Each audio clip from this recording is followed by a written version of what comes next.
Welcome. Yeah, here we go. Welcome everyone to Time Warp here on the Fandom Podcast Network. My name is Kevin. In this episode of Time Warp, we'll cover the pop culture, and which includes the movies, TV, music, and notable news of 1996. The 1996 movies and pop culture and events are all celebrating their 30th anniversary. Welcome here to Time Warp 1996. This episode, we're going to be discussing February. This, of course, is Time Warp here on the Fandom Podcast Network. Like I said, my name is Kevin. I'll be your host.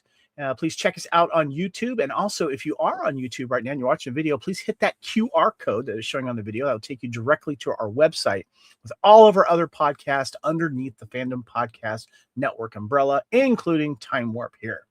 All right. You know, I can't do this alone, guys. I got to bring in my guest here, my time traveling guest here.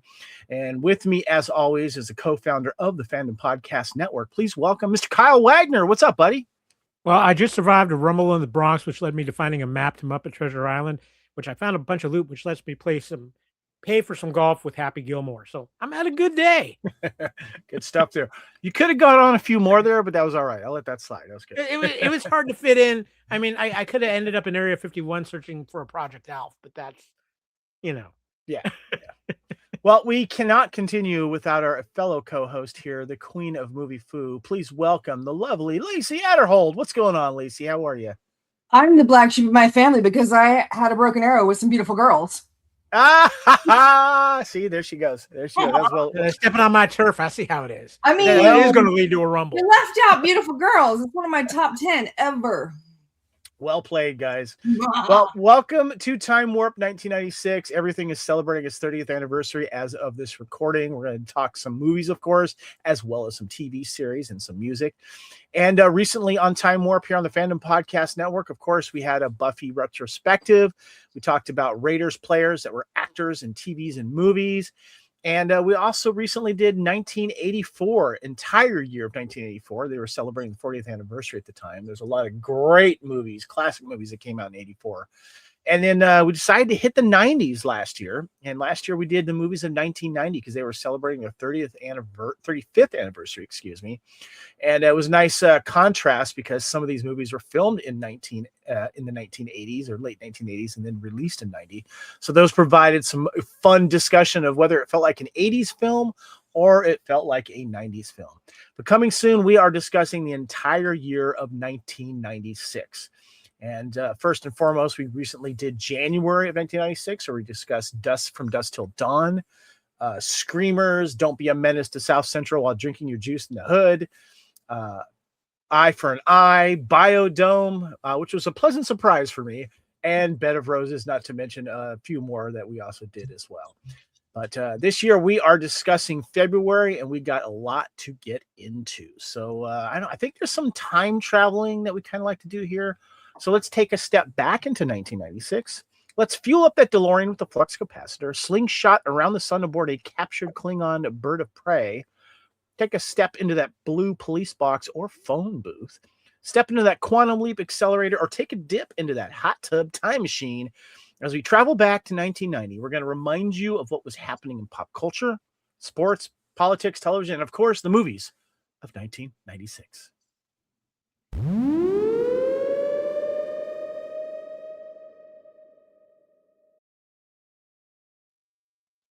So, guys, I don't know if you remember, but we were discussing briefly, like, I think you brought it up, Kyle, of like, there's a lot of time travel devices that were introduced in the 80s and before. But we were kind of looking for like a time travel device that was introduced in the 90s. And I put a little post out on social media, and I didn't get a lot of hits on it, but I did come up with something that I was reminded of. Remember that scepter thing from Teenage Mutant Ninja Turtles 3, that thing that you kind of hold up and it had a light or it did something? That was a time travel device. There were some devices that carried over, like the Quantum Leap Accelerator, because Quantum Leap actually started in 1989. So you had that. There's a couple other things that were kind of thrown out there, but people kind of got confused with the question. I thought I made it clear. But unless someone comes up with a better device, I'm going to go with the scepter, the time traveling scepter, unless someone else can prove it's something that actually was introduced into the 90s as a device for time travel. Think about it. When did Rockula happen? Was that 89 or 90? Was that? Well, it was made in 89 and then it came Right? out in 90. So yeah. Because a ham bone was like the key element in that film. Yeah, but no one's seen that movie. Yeah. Now, we put it out there. Kyle? I did get an email, Kevin, about trading in our frequent time travel miles for a quantum leap accelerator. That might be something. Quantum Leap, that was that what I just said. That was in 89 though. And also you mentioned the phone booth from Bill and Ted, but that was introduced prior to 1990. You know, yeah, but we had Bogus Journey too during that. Yeah, but Bogus Journey was 1989, I think. No, it was 89, 91. Okay, but what did they use in that one? You know, it was, they had the phone booth in Bogus Journey, but the phone booth had already been introduced in the previous film, so it doesn't count. So you want something that's a fresh new time device? Yeah, I'm looking for something that was introduced. I mean, you could say Time Cop, maybe clock watchers, clock stoppers. Clock stoppers, because they had the watch. Yep, the watch they had. It was directed by Jonathan Frakes. I think that was 97. Maybe. We have Time Cop too. That shooting, that device that they shoot. But that was technically in the future. It wasn't in the 90s. But I don't know. I like the clock stoppers idea. Yeah, it doesn't matter. If the movie came out in the 90s, that's one thing. But it doesn't matter like when the film was set, because they're going back and forth in time, so it's set all over the place. Yeah, but anyway, think about that, ponder that. I'm going to go with the Teenage Mutant Ninja Turtles scepter. I do like the clock stoppers idea. It was like a watch or something like that. So yeah. So where were you in 1996? Oh yeah, Lacey, you got another one? Wait, when did Galaxy Quest? What year was that? Was that 99? Galaxy Quest was 99, but that wasn't a time travel device. It did. They had a time travel device that traveled back in time 6 seconds. Just enough time to fix one thing. The Omega 13. The Omega 13, yeah. Just enough time to fix one mistake. You know what? That's actually a good suggestion. I forgot about that. I thought you were talking about when they shot across the galaxy and with that travel device. But yeah, the Omega 13. That was in 1999. So yeah. Was that 99? Yeah. Okay. That's a good one. We could always go the Austin Powers route and just, frozen for a time period. Right. Yeah, but that started in the 60s though. Yeah. Yeah. So anyway, think about it. We'll come back around to that one. I do like the Omega 13. That's a good one there, Lacey. Yeah. But where were you in 1996, guys? We got some things we'd like to share here. When it comes to 1996, of course, we'll get into the popular TV series. 90 slangs was aight. Da bomb, really cool. As if, lack of interest. Word, in agreement. Booyah, in your face. Or dope, something cool. Talk to the hand. I don't want to hear about it. There's some 90s slang. Does that bring back some good times, guys? No. No. That's almost as bad as wazza. Like wazza. That whole yeah, no. Thank you. No. Kyle? Oh, it's funny you mentioned Booyah, because I just watched this phenomenal documentary on Stuart Scott last night. That was really good. Booyah. Kevin, I did find another possible time travel thing, though. What's that? We could have been free-jacked. Free-jacked, that's right. They did have that device, yeah. But what was it called? Like it's not like a definitive device. They kind of, with that thing, they kind of did the story around the time traveling device and talked more about the event happening itself. I want a device that you can actually like see and hold in your hand, or see inside of a Galaxy class starship or a Galaxy Quest starship or something, Or Borg time travel. What? Borg time travel technology. Borg, yeah. For like First Contact, maybe. Yeah, Borg ship or something like that. Yeah, that's. I need a better device than that though. But we got some good suggestions there. Let's get into some news here, guys.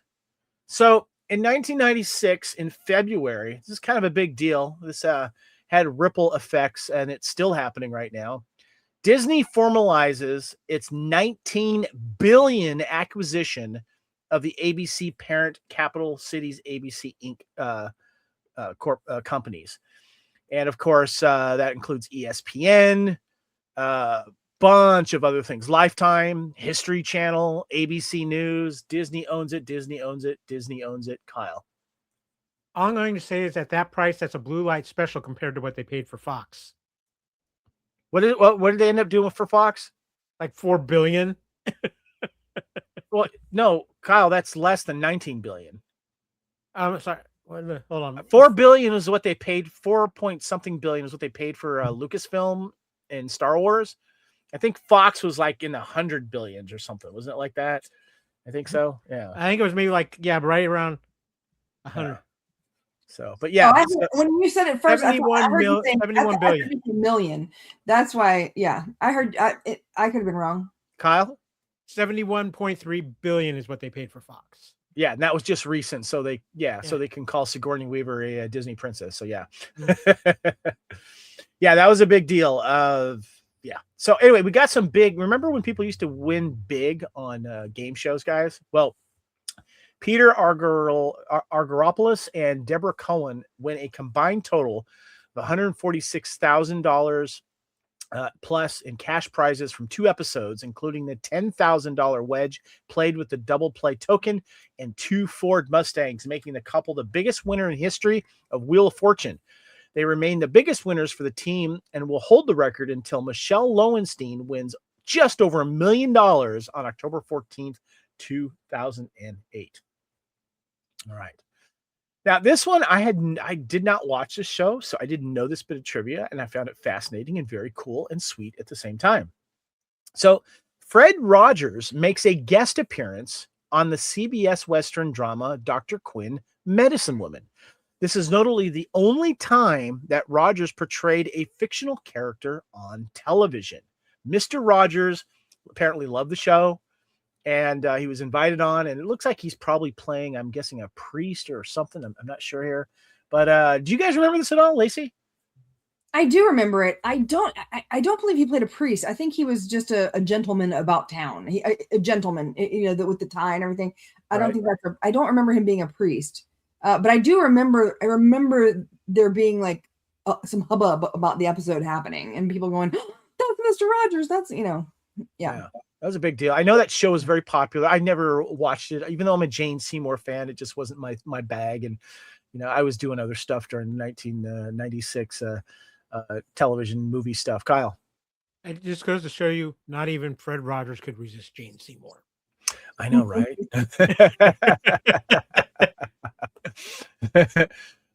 Jane, yes, because it's her birthday. Actually, she just recently had a birthday, and people were sharing pictures of her on social media. And I remember her classic Battlestar Galactica look, and oh god, she was gorgeous. Wedding Crashers. What? Wedding Crashers. Oh, yeah, dude. Was it Call Me Kitty or something like that? Yeah. All right, guys, let's get into some tech and toy products here.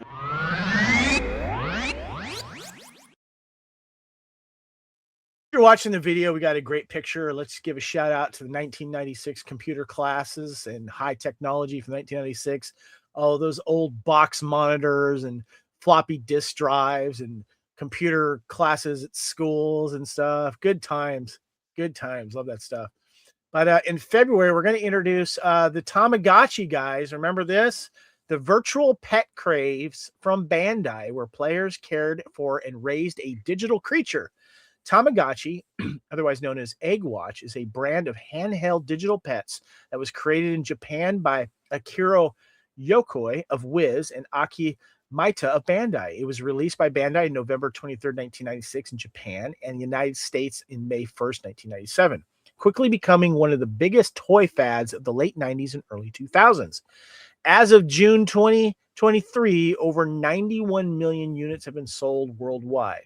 Most Tamagotchi are housed in a small egg-shaped handheld video game with an interface consisting of 3 buttons, with the Tamagotchi Pix adding a shutter to the top to activate the camera.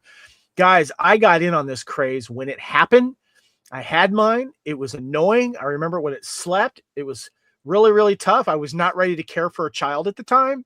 But Kyle, I did send you a gift. I know you don't have yours handy, but I sent you the other version of holding here on the video, the Pac-Man Tamagotchi. I still have it. Here's mine right here, still in the packaging. I'm going to keep it in the packaging because I don't want to care for it right now. But I remember that they were everywhere. Lacey, you're laughing because you must have had this, didn't you? My sister had one. I could not have cared less. We had animals. We had cats and dogs and gerbils and guinea pigs and all that. I did not need a pocket pet. Like I didn't care. But my sister, like she had one, and it would go missing, and which is fine. Whatever. She was, I don't know, 10 or so, whatever. I don't even know. But my sister had one, and it was really obnoxious. And it would be like left, like I remember it being shoved under a cushion in the couch. Yeah, because it made noises and stuff. It would like cry like a baby or beep. Kyle? Yeah. I was just going to say, how many teachers supplemented their retirement income with confiscated Tamagotchis through the school year? Yeah. So true. Good stuff right there. Next we got here, I don't remember these till a little bit later, but apparently PowerShot is a line of the Canon PowerShot is a line of digital cameras launched by Canon in 1996. In 1996, the first model was introduced to the market, the PowerShot 600. I wonder why they came up with 600, not like, 9,000 or 400, which came shortly after the Canon release and subsequently discounted its SV series in 1992, which switched to digital cameras. The PowerShot line has been successful for Canon and is one of the best-selling digital camera lines worldwide. The PowerShot success comes from its marketing to the general public as a compact and easy-to-use digital camera. Guys, I don't remember using digital cameras at all in the 90s. I don't remember a lot of people using them, maybe because they were expensive. I was still using my 110-millimeter camera. It wasn't until the early 2000s I think I got my first digital. What about you guys? I think I got my first. Hold on, Kyle. Lacey, you go. Sorry. Go ahead, whoever. You go, Lacey. Okay, I think my mom was the first one of us to have a digital camera. My dad had like the giant Nikon with all the different, lenses and all. I mean, he was a big tech guy, right? And photography on every vacation, he always had like this giant sack that had, and then when he got the VCR camera, mom started taking the photos. I think she got the digital first, but I don't know that I couldn't tell you what kind, but it was definitely early 90s, mid 90s. Yeah, I think I got my first Canon PowerShot late 90s, but I mean, I remember in 2000s, everybody had some sort of little digital camera until smartphones came along, and then these things died really quick. I remember that well. Well, next we got, and I remember these well, and I remember trying them out, and it was weird. Remember the Orbitz drink guys, the little drinks that had the little bubble, like what do they call them? Bobas now floating in your drinks, and they were different colors. Orbitz was a non-carbonated fruit-flavored beverage produced by the Clearly Food and Beverage Company of Canada, makers of Clearly Canadian. The drink was sold in 5 flavors and made small floating edible fruit-flavored jelly beads. Orbitz was marketed as a texturally enhanced alternative beverage, but some consumers compared it to a potable lava lamp. It was introduced in test markets around May 1996 and then went to most markets in 1997, then quickly disappeared due to poor sales. These are weird, guys. Do you remember this, Kyle? I do not remember this. The only Orbitz I remember is the pretty stewardess who had Orbitz gum. You don't remember this drink? No, I don't remember ever seeing it before. What about you, Lacey? I remember seeing it. I remember looking at it and going, no, I'm good, thanks. But I do love boba now. But the thing is, those had it was like chewy bits, not bursty bits, if that makes sense. But yeah, I did love a good Clearly Canadian, man. Like, those are good. Yeah, right? Clearly Canadians. Yeah. But Orbitz, I think they just kind of, I think they went beyond their purview because they were doing really well with their Clearly Canadian. Then they were like, let's get more money. And we were like, nah, dude. Well, apparently they didn't last. So there you go. All right, guys, let's get into some music news in January. What do you guys say? Here we go.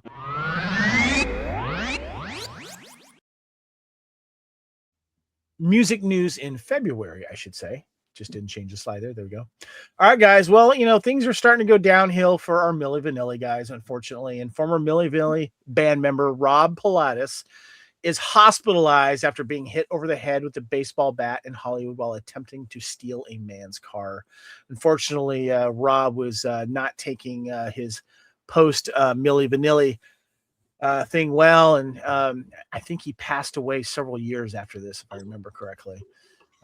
So yeah, too bad about that. All right.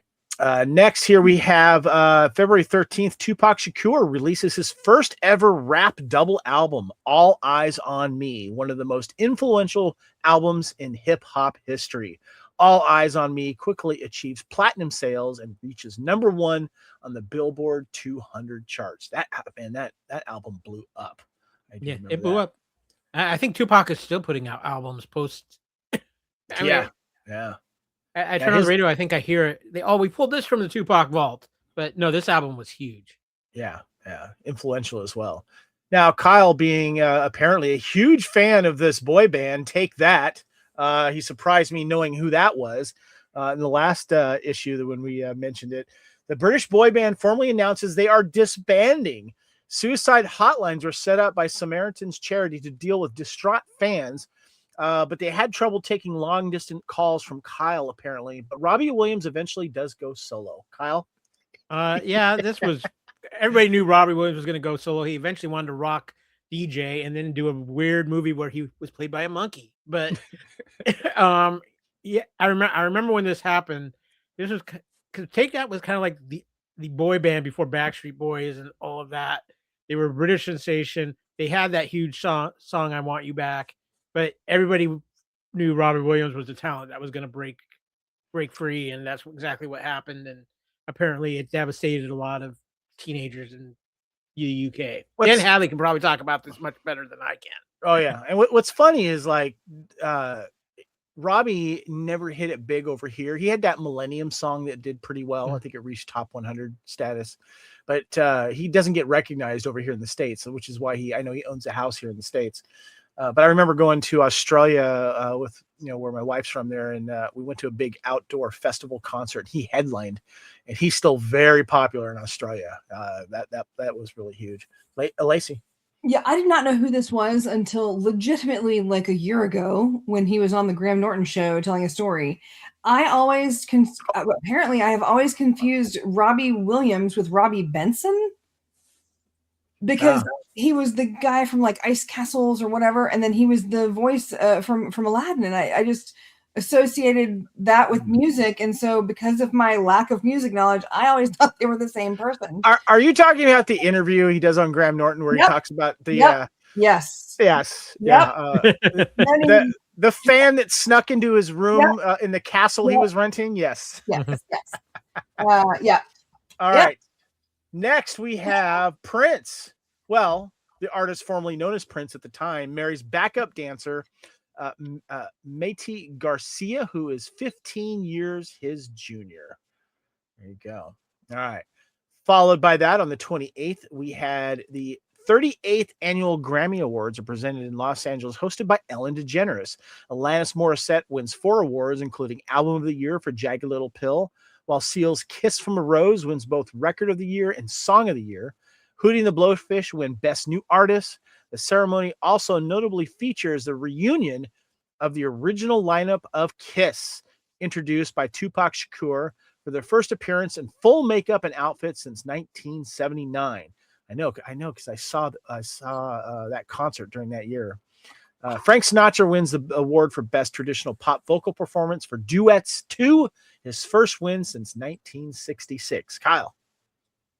Alanis Morissette was owning everything at this point, but you also have in the picture TLC, who was just ruling the hip hop scene too. They came on like a house of fire when that first album dropped. I found out yesterday that Darius Rucker was part of Hootie, and I did not know. That's because he's Hootie. Everyone calls him Hootie. I didn't know that. I just saw. I love his country stuff. I was like, okay, this guy's cool. Whatever. Yeah. No clue that he was Hootie of the Blowfish variety. No, not at all. Hootie. Yeah, that's funny. Mm-hmm.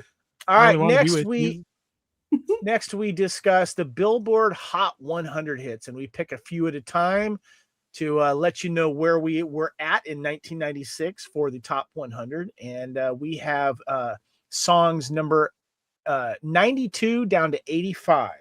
Starting for number 92 of the top 100, we have Until It Sleeps by Metallica off the Black Album. 91, we have Po Pimp by Do or Die featuring Twista. 90, That Girl by Maxi Priest featuring Shaggy.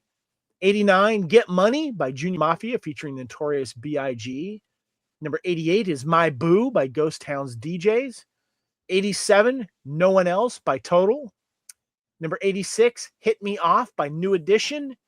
And number 85, Set You Free by Planet Soul. I think the Metallica Until It Sleeps and That Girl are the only ones I recognize out of this list. Kyle?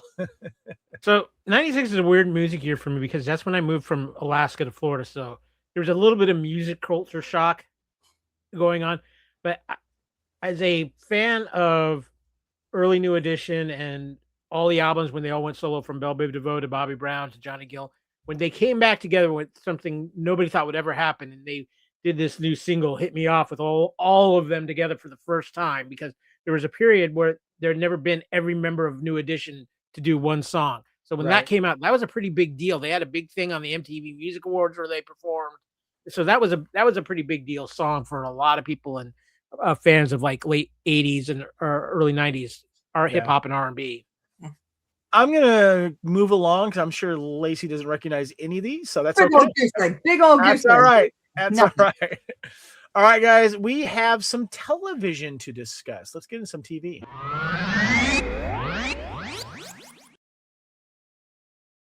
All right. Well, February is sweeps month traditionally, at least it used to be, when we were watching TV in the 80s, 90s, and 2000s. And sometimes they would release some new shows as well. And one of them that they released in February of 96 was February 1st was World's Funniest Videos, just like America's Funniest Videos, but with the weird uncle from Full House and a jackalope. That's the IMDb description, by the way. With stars Dave Coulier, Eva LaRue, and sometimes Stephen Burrows. I remember Eva LaRue. She was really cute. She was in, I think, one of the CISs, if I remember correctly. I think it was the Miami one. Anyway, she was real pretty. Had a little crush on her. Didn't watch this show, though. What's that, Lacey? Dave Coulier. Dave Coulier. I said Coulier, didn't I? Yes, you did. Dave Coulier, otherwise known as the inspiration for a certain Alanis Morissette song. So there you go. Yeah, the not that one. I thought it was Jason Mewes, but yeah. So the next one we have here is Second Noah.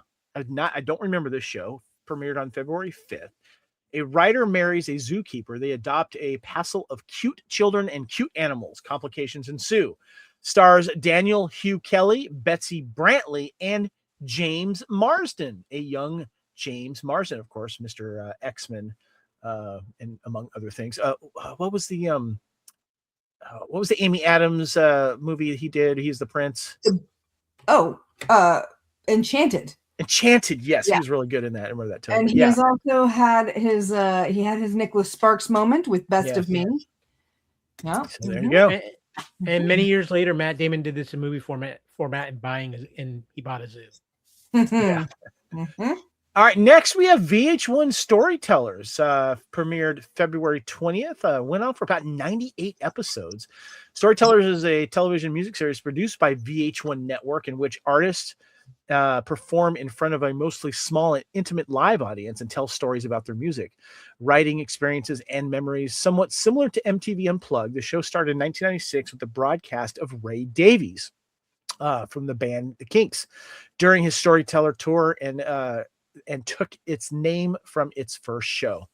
Bruce Springsteen came on there. There was a plethora of these. This really wasn't my thing. I preferred more the Unplugged thing, and a lot of the artists that were on here really weren't like my favorite artists at the time. You know, like I don't really need to see Elvis Costello come on and do his storytelling. I just wasn't into a lot of the artists. I think I know it went on for 98 episodes, but this wasn't my thing. Anyone watch this? No? All right. I remember it, but yeah, most of the art, they didn't have the artists consistently like MTV Unplugged did. Yes, exactly. Yeah.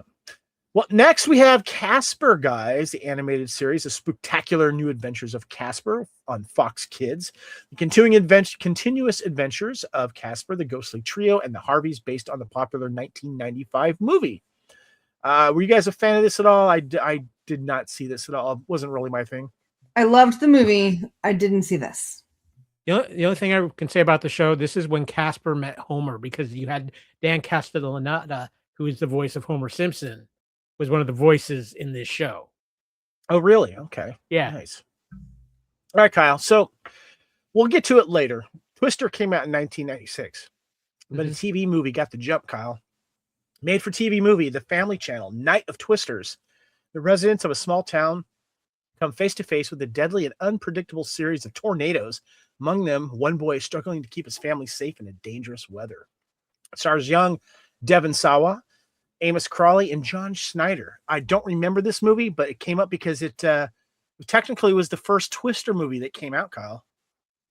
Yeah, I don't remember this either. And considering John Schneider was in it, and just because of some Duke's love, I would have probably watched this if I would have known about it, just because it's John Schneider. But do you think it was rushed into production because they knew Twister was coming out and they wanted to kind of, do something about more than that? More than likely. Lacey, what do you think? I mean, I feel like the first Twister movie was The Wizard of Oz, so I'm going to say this is like 6 years too late. But that's I mean, yeah, I mean, if you want to go back that far, but the Twister movie was getting a lot of buzz, so yeah. Now, this one I do remember seeing. I've only seen it since it originally aired. 1996, February 4th, Gulliver's Travels premiered on NBC. An Englishman returns after 9 years abroad to tell strange stories of the tiny people in Lilliput, the giants of, oh God, I can't pronounce this, Brobengang, the flying island Laputa, and the Houyhnhnms, a race of intelligent horses. Stars Ted Danson, his wife Mary Steenburgen, and James Fox. We also had Peter O'Toole, Edward Woodward, Christian Scott Thomas, Geraldine Chaplin, Alfred Woodard. Big cast. I do remember this. I think I enjoyed it, but I have not seen it since. Kyle. This was a big effort. MDC really was hoping this would bring back like the TV miniseries back, like back in the day in the 80s when you had things like Shogun and Centennial and North and South. And they banked on Ted Danson, obviously from Cheers, got his wife in there, got a great cast, but it just didn't take off like they hoped it would. Lacey, did you see this? I did, and I have it. I just didn't realize, for some reason, I didn't realize that was on our list, but I do have it over there. Yeah. Oh, you do? Okay. Yeah, old school, like old school. It was, it kind of had the same feel as the 10th Kingdom that came out not too long. Yeah, I remember that one. It kind of had that thing. They were trying to get all the, they were trying to go for like family oriented. Let's get people back at home to watch TV on the weeknight or the weekends, like Friday nights and stuff. And it wasn't going to happen. Yeah. Well, I just watched this one on, I think it was on HBO Max. I happened to find it. I never did see it. I've seen it on DVD, and that is The Late Shift, a drama. It was an HBO movie. A drama about the rivalry between David Letterman and Jay Leno over which of them would succeed Johnny Carson as the host of The Tonight Show.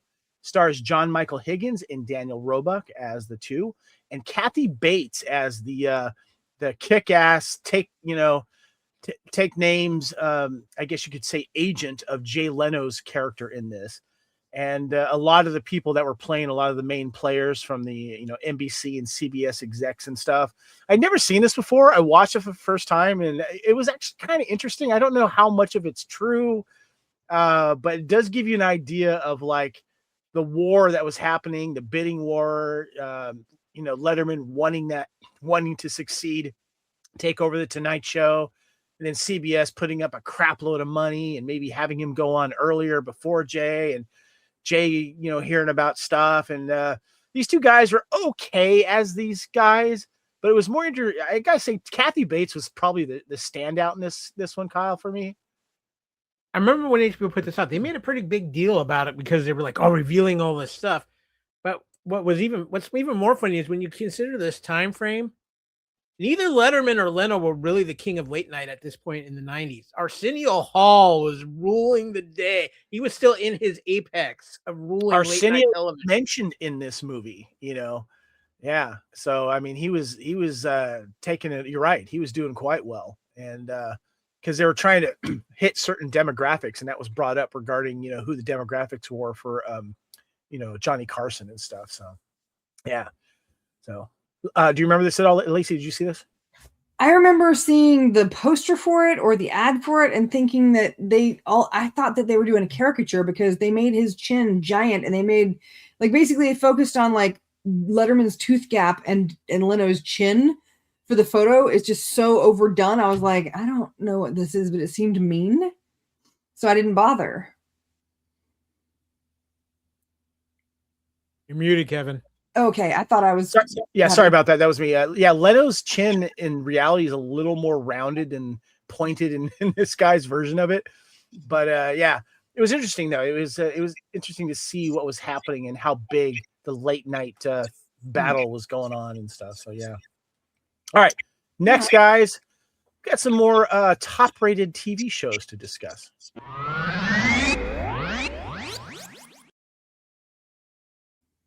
All right, this is where we pick a few throughout the top 30 that are listed throughout the year of the top-rated shows. And the first one is Ellen on ABC, made about, I think it attracted around 10.6 million people.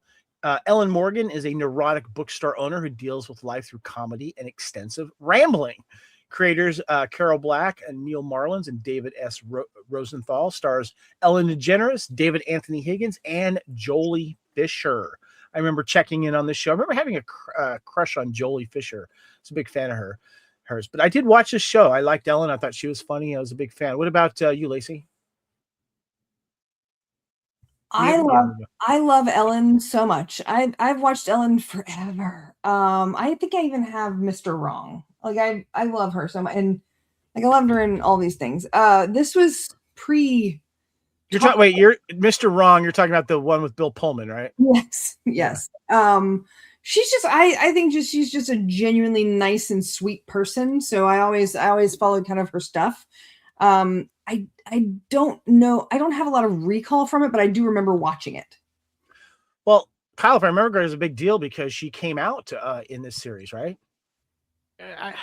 Was it this one or was it the second incarnation of Ellen? I think it was the later one. What was the second series called? It was also called Ellen. Also called Ellen. Okay, I'm confused. I forgot that there was two different ones here. Okay. I don't know. I could be wrong. Yeah, okay.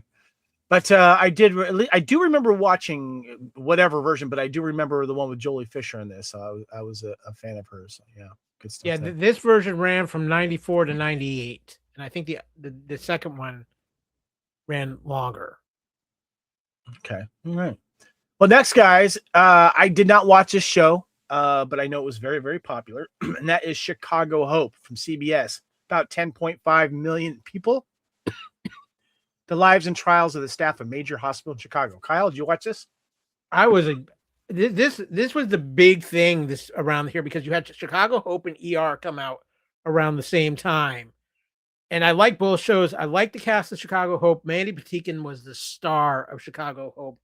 But the show really picked up in its second season when they brought in Peter Berg and Vondae Curtis Hall. And Peter Berg was outstanding on Chicago Hope for his run. But this show was considered kind of, in a way, like the highbrow actor because you had a lot of very well-known theater actors. Or serious actors like Alan Arkin, Hector Elizondo, Mandy Patinkin, later Christine Lottie, Mark Harmon came on this, Rocky Carroll. A lot of precursor to NCIS actors. Chicago.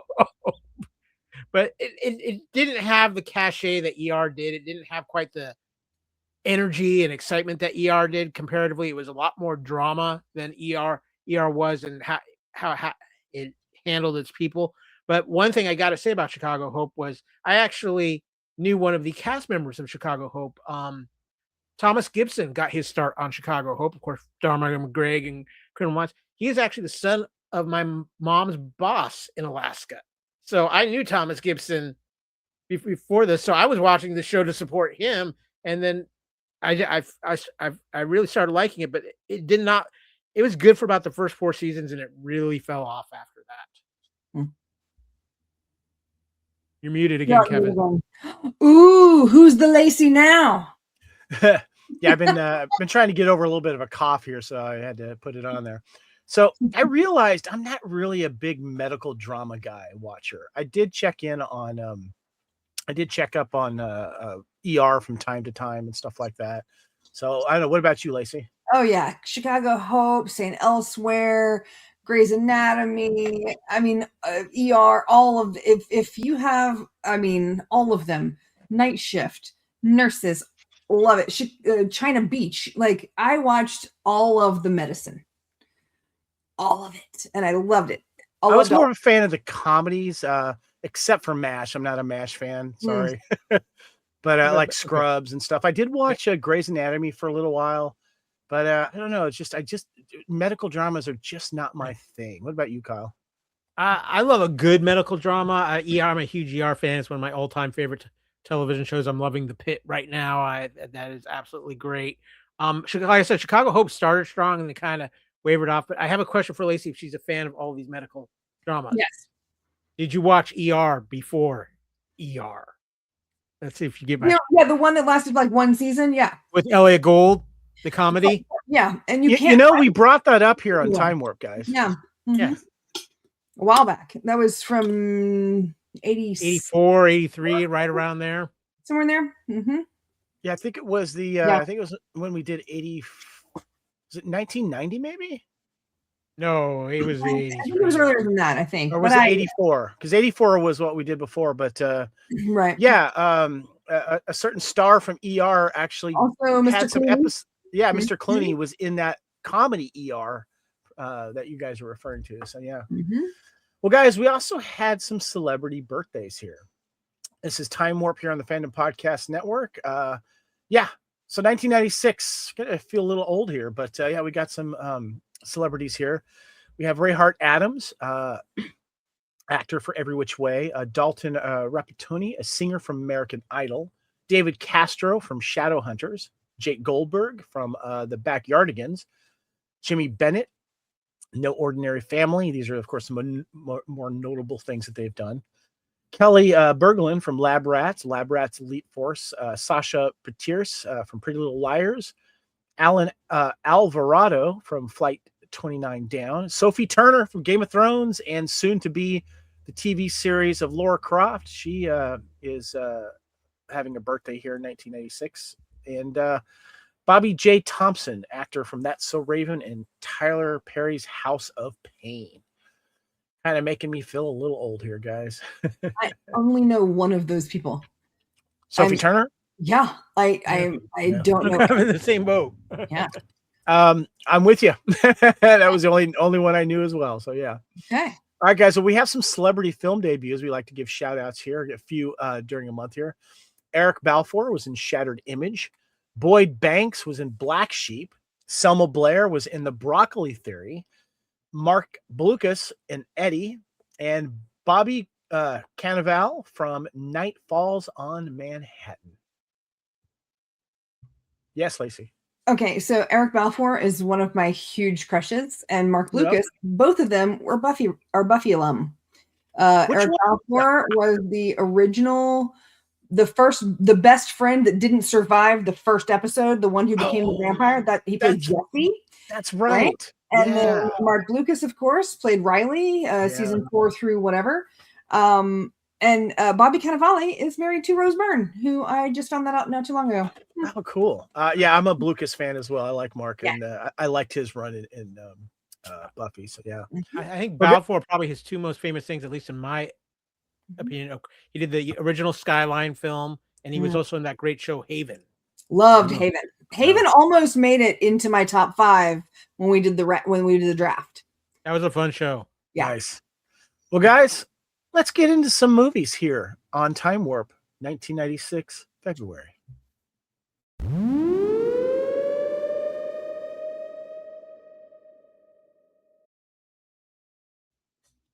All right, this is Time Warp here on the Fandom Podcast Network. We are celebrating the year of 1996. They're all celebrating its 30th anniversary as of this recording. And we're discussing February of 1996. And we got the first one to get in here, guys, of 1996 February. And that is Black Sheep, comedy. Just made over $32 million in its theatrical run, starring Chris Farley and David Spade. A governor candidate hires a wormy special assistant whose only job is to make sure the candidate's well-meaning but incompetent brother doesn't ruin the election. Directed by Penelope Spears, writer Fred Wolf, of course, co-starring Tim Matheson, Gary Busey, Christine Ebersol, and Bruce McGill. Kyle, give us some trivia on Black Sheep. I'm holding up my DVD copy right here.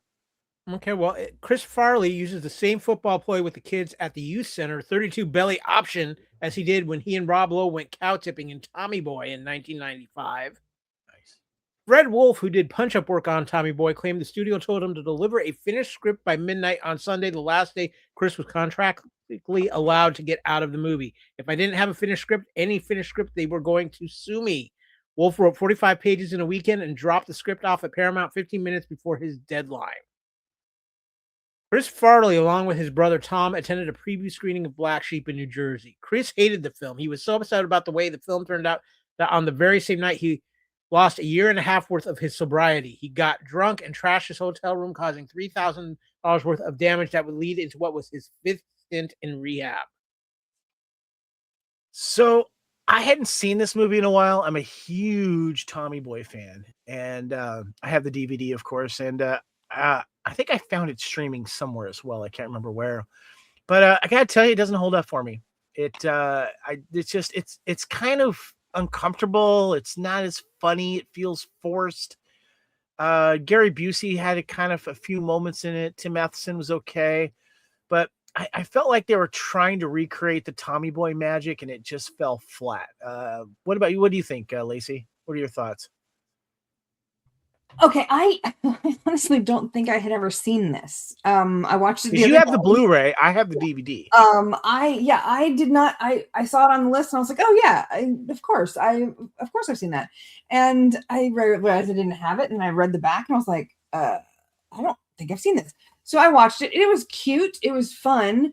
It was just kind of your traditional Spade and Farley, which is they had a formula and it worked and it was fun. I like this because Spade's character was a little bit more, he was just a little bit more gentle. Like usually they're arguing, and he's being like the snarky and Farley's being like, whatever, doing his like boisterous thing.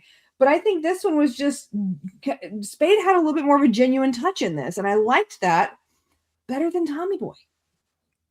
Or better than his character in Tommy Boy. I know that Tommy Boy is, everyone loves Tommy Boy, don't come after me. I get it. Tommy Boy. So you like this movie better than Tommy Boy? I like David Spade's performance. I liked his character better.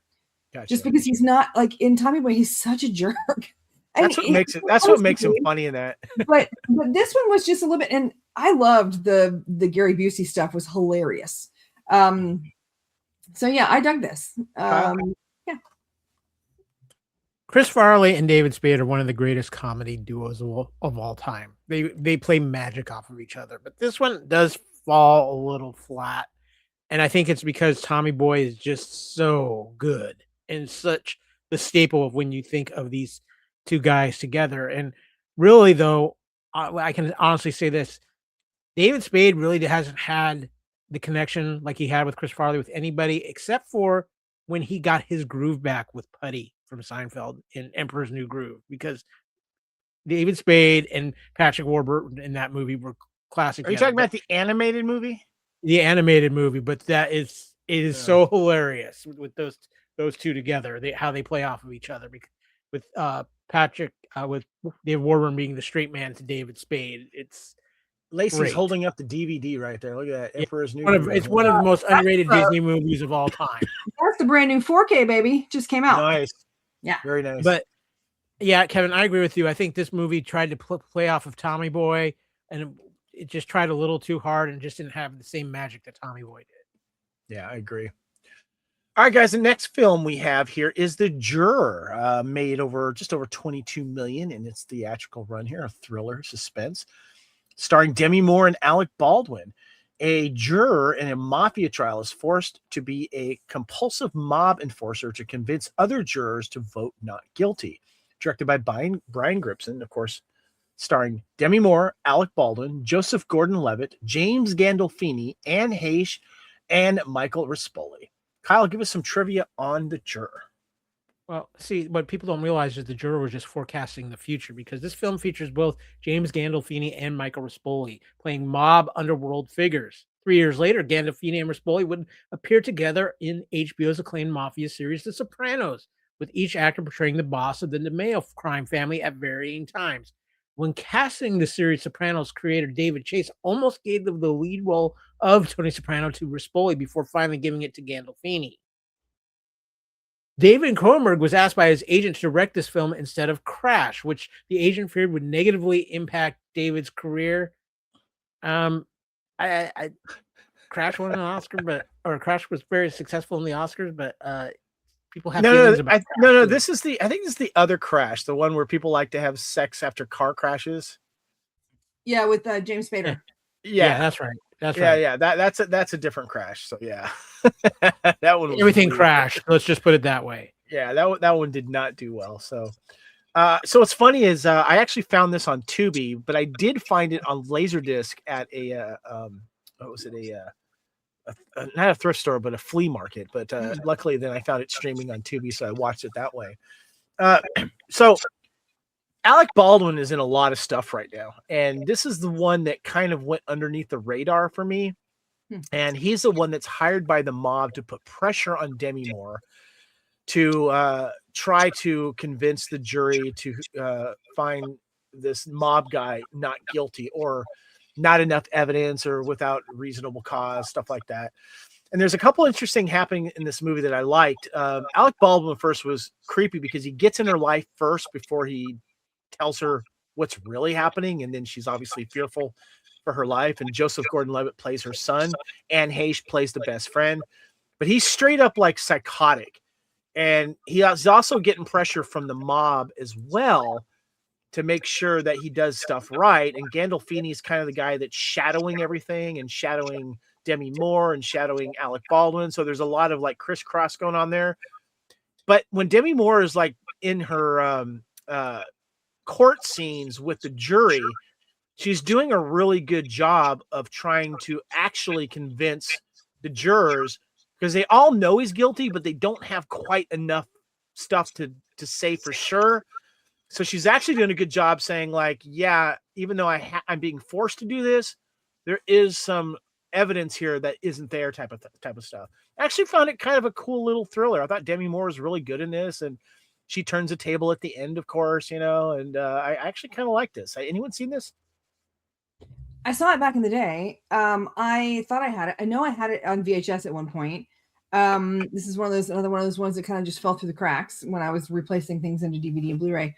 And now the DVD is like $38, and I was like, I'm good. Yeah, that's why I was happy. I mean, I had the Laserdisc. I was gonna watch the Laserdisc, but then when I found it streaming on Tubi, I'm like, I'll just watch it on Tubi. Yeah. Thank you, Tubi. Kyle, did you ever see this? Kyle, I can't hear you. Oh, someone else is pulling a Lacey. The problem is Demi Moore hit her legal apex in 1992 with A Few Good Men. So, I saw this back in cable back in the day, but nothing really stood out for me about it, to be honest. Is that kind of the, she had just done or she was about to do.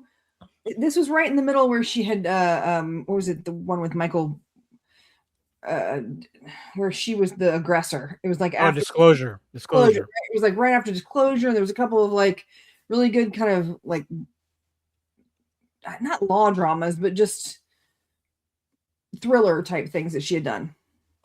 Alec Baldwin was like psycho in this, but good psycho. Like, he was enthralling in this, especially when he like gets to her friends like Anne Heche and stuff like that.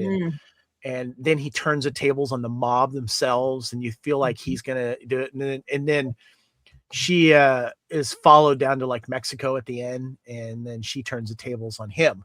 So it was pretty good. I actually enjoyed it. I think it's a little under the radar kind of thriller. I do recommend it. It's on Tubi, so check it out. All right, guys. Next, should have played more psycho roles because he was really. I'm sorry, good what, at Kyle? What's that? Alec Baldwin should have played more psycho roles because he was really good at it. Yeah, he was Alec really Baldwin good. And Michael Keaton are the two like super nice, sweet guys who are like, whoa, that was a whole choice. Like when they go dark, they go dark. Yeah, they do. Yeah. Good call. Yeah. So the next movie, I ended up finding on DVD, but I didn't get it in time. It looks like you've got the Blu-ray there, Lacey, and this is the movie White Squall. Let me go ahead and show your Blu-ray there off there, and I'll read the info. I like that. Very cool. There you go. White Squall made just over $10 million. Kyle, do you want to read it? Because I got a cough. Okay, I can do that. So, White Squall, teenage boys discover discipline and camaraderie on an ill-fated sailing voyage. A true story about a group of American teenage boys who crew a school sailing ship to gain experience, discipline, or whatever their parents feel they lack. The voyage is a true adventure for all of them, but it has its downs as well as its ups. Now, the thing about White Squall was it is a true story. The 1996 movie, is based on a true story. It is based on the sinking of the Brigantine Albatross in 1961, which was a training ship carrying a group of American teenagers. The movie fictionalizes the events of the sinking in the aftermath, but it is rooted in the real-life tragedy. The Albatross sank after encountering a white squall, a sudden severe storm between the Florida Keys and the Bahamas. The film portrays the voyage and the experience of the students and crew, culminating in the dramatic sinking. Now, this was a film directed by Ridley Scott, and this is one of those films I call an outsider's film because you have a bunch of young actors who are just hitting the prefix, and we get these every once in a while. The Lost Boys was kind of like this. I can think of a few others, but in this cast, you've got Jeff Bridges as being your veteran actor, but you've got Caroline Goodall, but you have John Savage, Scott Wolf, Jeremy Sisto, Ryan Felipe, Balthazar Getty, and Ethan Embry all in this film, right as they're starting to kind of break out and be that next generation of young actors in Hollywood. Memphis Belle is another movie that's like this, where you've got this whole generation of young actors really finding a movie together to kind of lift them all up. It's very interesting. And I do have a few interesting pieces of trivia here as well, because Jeff Bridges was a real life veteran in the United States Coast Guard. Scott Wolf, who's like Paul Rudd, he just doesn't age, but he was 27 when he played a 17-year-old boy. He probably could have been on 90210, but he did do the other Fox show, Party of Five. The ship used in this film is the Eye of the Wind, originally built in 1911 as a topsail schooner and refitted in 1975 as a brigantine. She is now rigged as a brig. It was also used in the Blue Lagoon, Savage Island, and Taipan. So, Lacey, I took your advice. I decided to rent this movie because I didn't get the DVD in time. I was like, I had not heard, I don't remember this film at all. And then I was like, wait a minute, this is a Ridley Scott film, and it's got Jeff Bridges in it. It's got this great cast in it. And I ended up watching it all in one sitting, and it was quite captivating, to be honest with you. This cast was great. These kids going on this, like, was it 12,000 mile, sailing school on the ship type of thing, and learning camaraderie. Of course, they kind of clash in the beginning, and all these stops that they go to, especially the one that had the cute girls, that's spoke another language. And then you got like the overbearing parents as well, that all these kind of little things happening that we've seen before. But Jeff Bridges was great in this. The young cast was great. And then at the end, when you see what this white squall is, which is this horrible like wave storm, your thoughts, Lacey? I remember this movie coming out. I remember loving it. I remember it being, a huge deal because it had so many people. I mean, Ethan Embry, Ryan Phillippe, so many people, Jeremy Sisto, all these people. And on top of everything else, I didn't realize when I saw it until the final, the last like 3 slides, they had the pop-ups that told, that this is a true story. These are what happened to all the people. The captain, Christopher Sheldon, he never went back to sea. He never, even though they didn't take his license, there was a court thing at the end where they were saying it was his fault. They didn't take his license, but he never went back to sea. And he is the first person to start the Peace Corps. He went on the first Peace Corps mission. Like, that was his thing. He decided that since he wouldn't go back to sea, that he would help people in another way. And that's so cool. I really wanted to learn more. I didn't remember that until, again, I watched it on Blu-ray a few days ago, and I was like, oh, that's right. Oh, that's so cool. And I went and started Googling again, because, yeah. You're muted, Kevin. Kevin, you're muted. Forgot I was muted. Sorry, guys. I got this cough I'm trying to battle, so forgive me. The storm and the capsizing of the ship and the people that perished in it. It was a brutal scene to watch, and I thought that was filmed really, really well. Kyle, do you remember this movie? Yeah, I remember this movie. This was actually, like I said, a pretty big deal movie at the time because of the cast in it. It was a lot of the big young names in Hollywood and the Bridges in it, and it was a Ridley Scott film, and it kind of snuck under the radar because it didn't get a lot of marketing when it came out, but it got a lot of attention because people were talking about how good the young actors were, and it really got attention when it made its way to video rental release as well. Well, speaking of, it was hard to find free anywhere, so I had to rent it. I think for like $4, and but I did find it on DVD. I think for like around, I don't know, $10 or $12. So I did order it, Kyle. And if you want to read, you can Google the Daily Illini, ILLINI, from May 5th of 1961, which actually gives the news article on how, like when they were found and when they were rescued. Yeah, Kyle. What's interesting too is we talk about this movie, and I talked about it being kind of like this is a movie that's pushing a whole new generation of actors. Our next film that we're about to talk about does the same thing, except for actresses. Good call. That's what we call a transition in the biz here. Well done, Kyle. Next, we have Beautiful Girls, made just over $10 million in its theatrical run. It was released February 9th, 1996.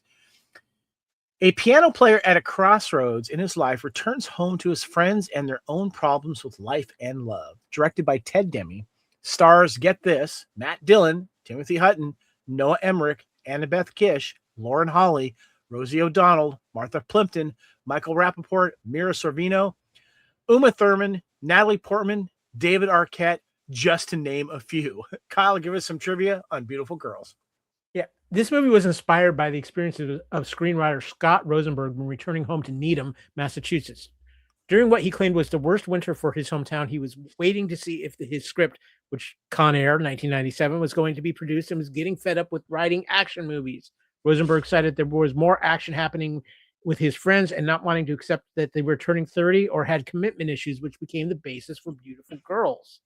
Ted Demme had the cast come to Minneapolis and live with each other for 2 to 3 weeks so they could bond.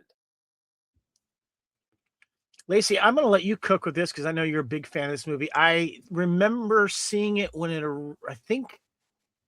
I don't remember if I saw it in theater. I know I saw it on video, and I just recently watched it. It was streaming somewhere for free on one of the Tubies or whatever. I have some thoughts, but give me your thoughts on Beautiful Girls. I love this movie so much. This is in my top 10 of all time. Wow. This is, I mean, aside from the fact that it has so many people at the beginning of their careers and so many people that are still, I think every single one of these people is still actively working a lot. You know what I mean?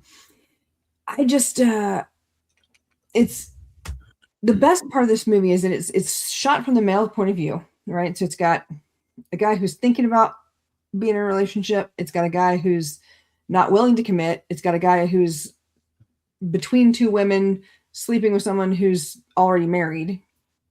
And then there's the last guy who's the father, the husband, and he's got the solid relationship. And so you have these 4 different types of relationships from the male point of view. But transfer over to the women in these, none of the women in this film are portrayed as cardboard cutouts. And I like that there's all kinds of discussion. Rosie O'Donnell's hilarious.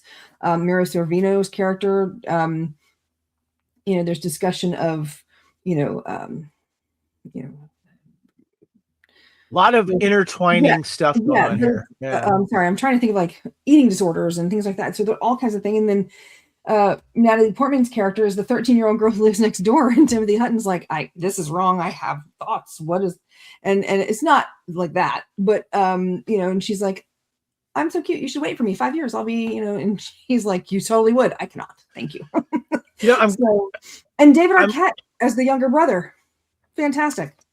I think for me, Natalie Portman steals this film because she's speaking with someone that's like 5 years older than she is, maybe, but and she calls it the way she calls it, and she's absolutely wonderful in this film. Kyle, what do you say of Beautiful Girls? It's an amazing film. I'm with you. Natalie Portman does steal this movie.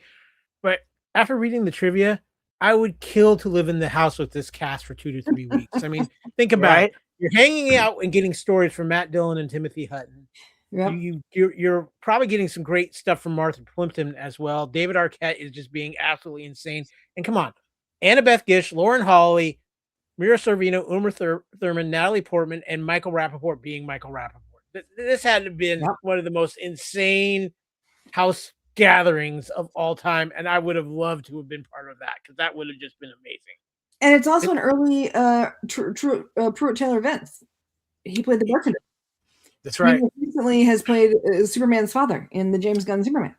The only the one thing that kind of bums me out though is that what is it like 6 years later we would lose Ted Demme. He would die from I think it's a cocaine overdose.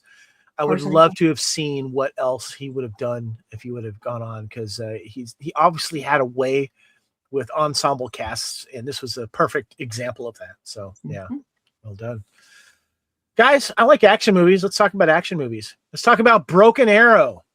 Action made just over $148 million in the theatrical money-making area there. I'm getting distracted because Lacey's holding up both of her copies here of the DVD and Blu-ray. I combined mine as Lacey. I did too. I just did. I realized that I had both of them, and I was like, "Oh, I should combine." I realized I didn't have the Blu-ray of Broken Arrow. I'm like, "This is a crime, right? I need to do this." So I did that. Broken Arrow, guys. Terrorists steal nuclear warheads from the U.S. military, but don't count on a pilot and a park ranger spoiling their plans. Broken Arrow is the term used to describe a nuclear device that has been lost. In this movie, 2 nuclear missiles are stolen by rogue U.S. pilot Deakins, but hot on the trail is his co-pilot Hale and a park ranger Terry. The action takes place in Utah's Canyon Country, a high-stakes game of cat and mouse. Directed, of course, by actioneer, awesomeness, Mr. John Woo, writer Graham Yost, of course stars John Travolta, Christian Slater, Samantha Mathis, Delroy Lindo, Howie Long, Bob Gunton, and Frank Wally. Kyle, give us some trivia on Broken Arrow. Christian Slater turned down a role in Assassins to work with director John Woo. Christian Slater did almost all of his own stunts in this movie. Samantha Mathis asked friend Sandra Bullock for tips on doing action scenes. Bullock told her to hum the James Bond theme before every take. And finally, Howie Long's character was originally supposed to be killed off earlier in the picture, but when Fox execs saw the dailies and liked his performance, his role was quickly expanded so he could be in the whole movie, which of course led us to the greatness that is Firestorm. But Kevin, we've got to acknowledge something here, because this is an important year for something. 1996 was truly the beginning of the Asian movie and creativity invasion into the U.S. because John Woo, Broken Arrow, he would go on to do a few other things. We had Face Off, we had the second Mission Impossible movie, but I mean, everybody kind of knew John Woo from his films, Asian films, but he brought it to America. And of course, later we're going to be talking about another preeminent Asian action star who was really truly introduced to America with his first film. But this was a huge time for Asian influence on American cinema. Very much. And I was a huge fan of John Woo making his run here in the States. Of course, I recently, that's out of reach right now, but I recently picked up The Killer and Hard Boiled on special edition Blu-ray 4K. And what was that little actioneer he did with Jean-Claude Van Damme, Kyle, that has the most views on our network right now? Something about a target being hard or something like that. Yes, Hard Target. Our greatest mullet ever. Yeah. No, that was a Couch Potato Theater. Potato Theater. No, but I'm just saying Jean-Claude had the greatest mullet ever in that movie. This is true. Of course, we had our guest from Lethal Mullet, Adam O'Brien, on that one. Lacey, your thoughts on Broken Arrow? Broken Arrow was fun. I will say that going into it, remembering that it was a John Woo movie, I made specific point to look for the doves. There were no doves.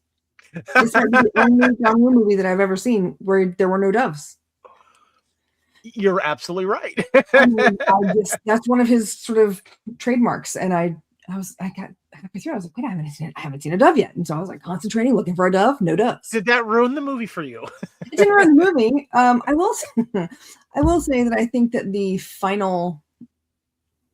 the last like 3 sentences kind of ruined it for me because it was a little bit too cheesy for me. Like after it's over between Christian Slater and Samantha Mathis, where she's like, "Turn around, sir. I guess I'll have to, whatever." And it was just like, oh, you guys. Are you talking about when they kiss? Well, not the kiss part. The kiss part was fine. It was just the kind of the goopy lines that led up to it was just like, oh. Yeah. A lot. We get that in a lot of action films. It's like they can't quite write, the final kiss scene between the girl and the guy. So yeah. Kyle, your thoughts on Broken Arrow? I know I'm a fan because Howie Long becomes an action star after this. Yes, he does. And Fox gives him his own movie. Of course, the fact that he worked for Fox Sports at the time might have helped with that too. But Broken Arrow is a fun movie. Travolta and Wu obviously have some chemistry. They did face off together as well. I actually think Slater and Travolta played off each other very well in this movie. Were a lot of fun. They really kind of had a similar energy, and I think it really paid off. And it's a fun action film. A lot of people kind of at this point when they look back at it, don't look with a lot of fondness on this Wu run in the U.S. But I think these are all we did, including Broken Arrow, are fun action films that are exactly what he was trying to do. Just make a fun action film that everybody could just sit back and enjoy. And it was also fun to watch John Travolta smoke because he always, anytime he's in a movie where he smokes, he does it like with such a random affectation, but it's never the same one. So it's like he just eats the scenery with like any props that he has with his. He's a good movie. He's a good movie smoker for sure. Yeah. And he was very good as the villain in this, and I like that. And Howie Long was good also in 3,000 Miles to Graceland as well. So yeah, we actually talked about him in that Raiders Time Warp. So yeah, I love this. It's cheesy. It's not probably as Wu's best American one, but still enjoy it. Kyle, get the next one for us. Oh, okay. Well, the next one we have on the list, is it time to go to City Hall? Because we've got this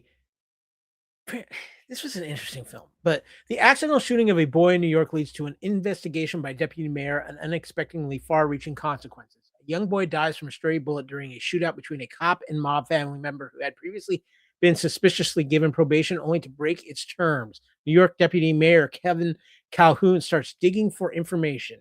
It was directed by Harold Becker. It stars Al Pacino, John Cusack, Bridget Fonda, Danny Aiello, Martin Landau, and David Paymer. Some trivia for this: to help prepare for his role, Al Pacino spent time with then New York City Mayor Rudy Giuliani and former mayors Ed Koch and David Dinkins.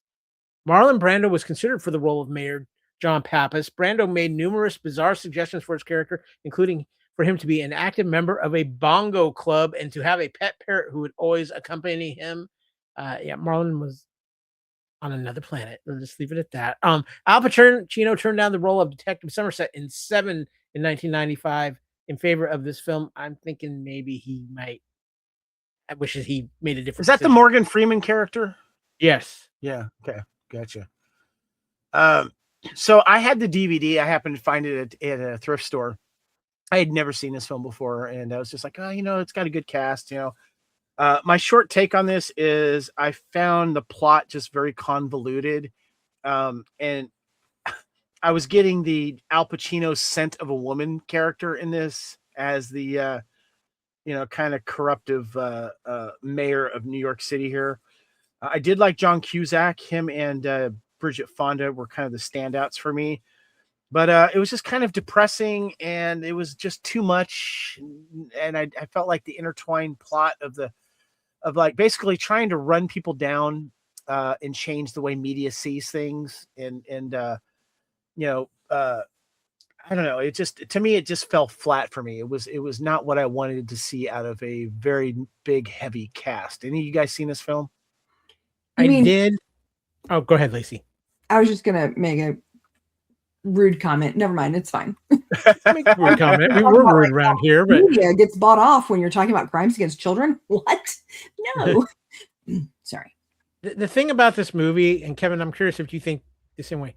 it kind of felt like each actor was in a slightly different version of this movie, and nobody really knew what this movie actually was. Yeah, it was a mess because there's an accidental shooting of a young boy that dies between an undercover cop and a slime ball. And then people try to manipulate the situation to either gain power or to slander other people in the media. And then, the mob's involved. And so there's, people threatened and stuff like that. It's just, I feel like there was too much going on with this. They should have just kind of stuck with one angle and did it. And I just felt it was billed with a bunch of high profile people hoping to get, maybe an Oscar nomination out of this. I don't know. But then it dumps in February, which is, falls under the dumpuary. So I don't know. It didn't do it for me. I don't recommend it. Not going to save my DVD. Yeah. I read the back of the little blurb and I was like, yeah, I already know what happens. I don't need to see this. Yeah. Kevin, I'm going to let you handle the next film because I got to go deal with a rude game show host. Next one he speaks of is Happy Gilmore, made over $41 million, and it's the original theatrical run. After his grandma's house is repossessed by the IRS, a bad-tempered hockey player takes his talents to golf to earn the big bucks and get his grandmother's house back. A hockey player wannabe finds out that he has the most powerful golf drive in history. He joins the PGA Tour to make some money and save grandma's house. The downside is that his hockey player mentality doesn't quite go with the PGA Tour, especially with the favor to win the championship. Directed by Dennis Dugan. One of the writers is Adam Sandler, stars Adam Sandler, Christopher McDonald, Dewey Bowen, Francis Bay, Bob Barker, Carl Weathers, Richard Keel, and Kevin Nealon. Kyle, give us some trivia on Happy Gilmore. Okay, first off, I'm just going to say, if you're going to fight with a game show host, pick a Chuck Woolery or maybe the guy who, whatever Family Feud host you want to take. Lacey's holding up her DVD, right? Oh, real quick. Lacey's holding up her DVD. I'm holding up my double feature of Happy Gilmore and Billy Madison. Go ahead, Kyle. Mm-hmm.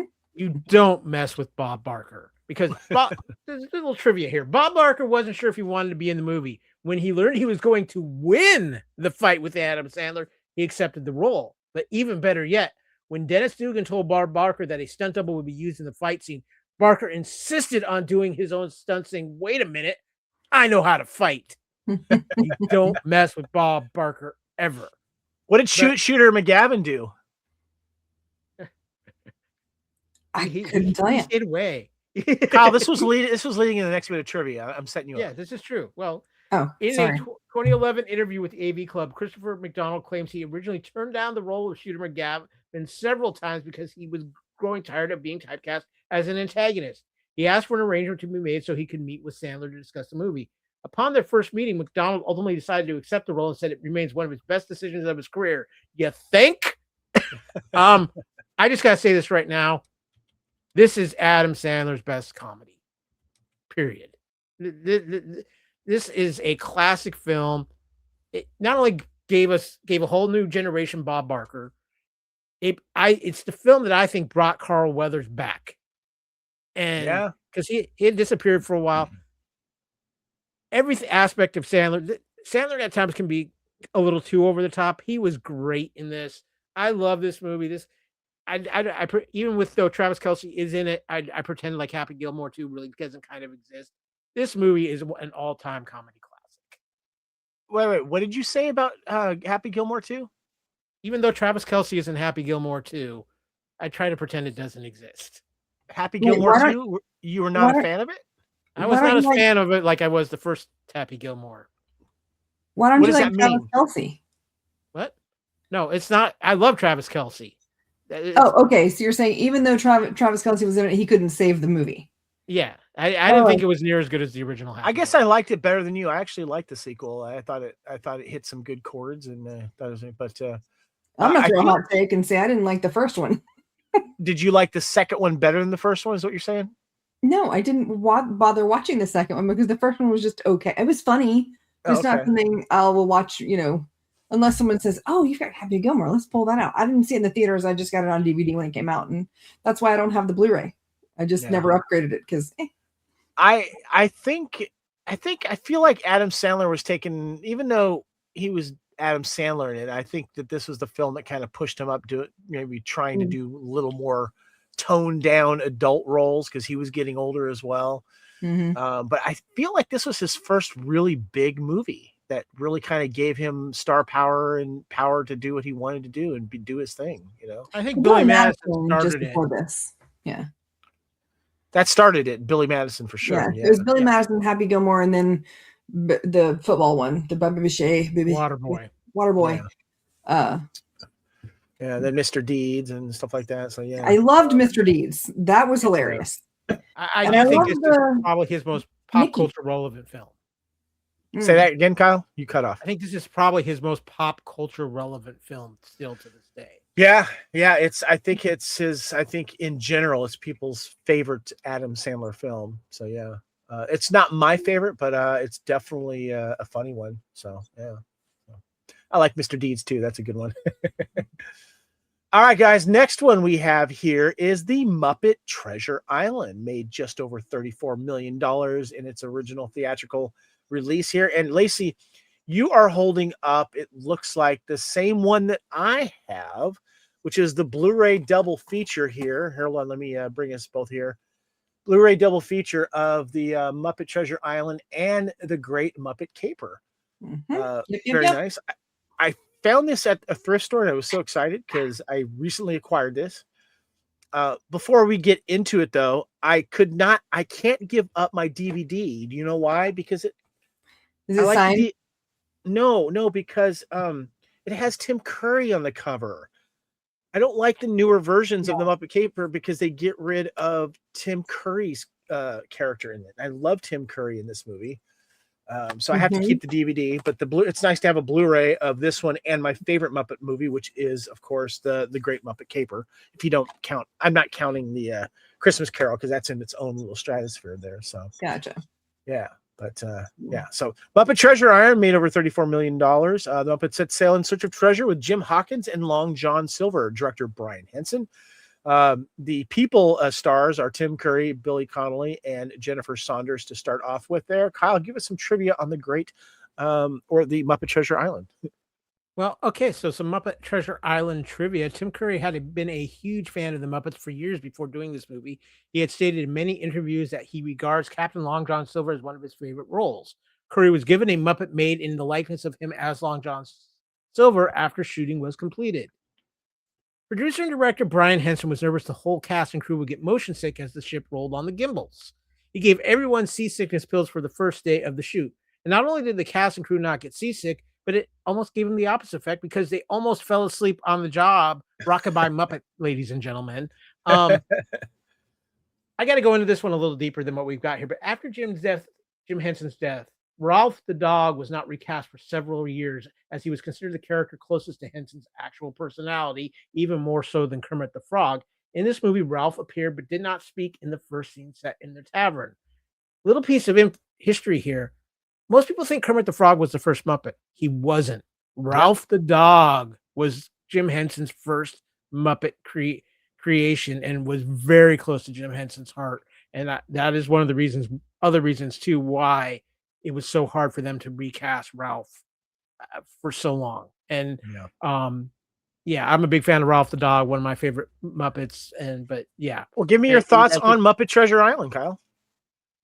Most people consider this, maybe outside of Muppet Christmas Carol, the best Muppet film. People love this movie. You got Tim Curry, you've got the Muppets in it. And much like with Muppet Christmas Carol, you've got an actor who was dying to play with the Muppets. And not only a classically trained actor, but a actor who maybe is more of a fit to be with the Muppets than any actor I can think of in Tim Curry. That's a good point. It works so beautifully. I love this movie. It's probably my third favorite of the Muppet movies. It just everything about this works, and the Muppets and Tim Curry. How can you go wrong? Yeah. Definitely in the pirate setting and stuff like that.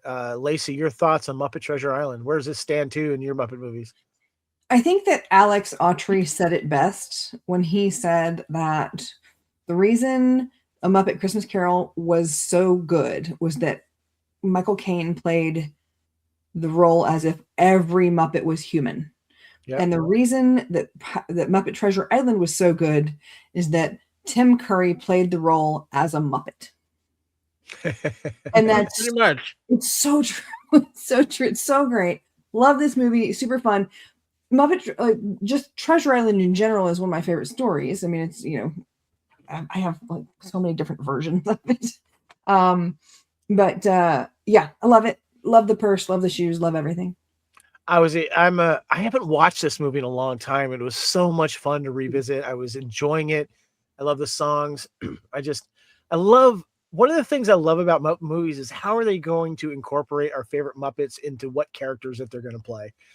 And I really enjoyed everything on this, and the introduction of Miss Piggy a little bit later, and the island, and it was just so much fun. And I really appreciate Tim Curry in this film as well. And I love that he loved doing it as well. So yeah, a lot of fun. Well, yeah. I just want to throw in too, not only do you have Tim Curry, who's a great actor to work with the Muppets, you have Billy Connolly too. Connolly. He's not a bad fit to throw in with the Muppets either. Let's be honest. Mm-hmm.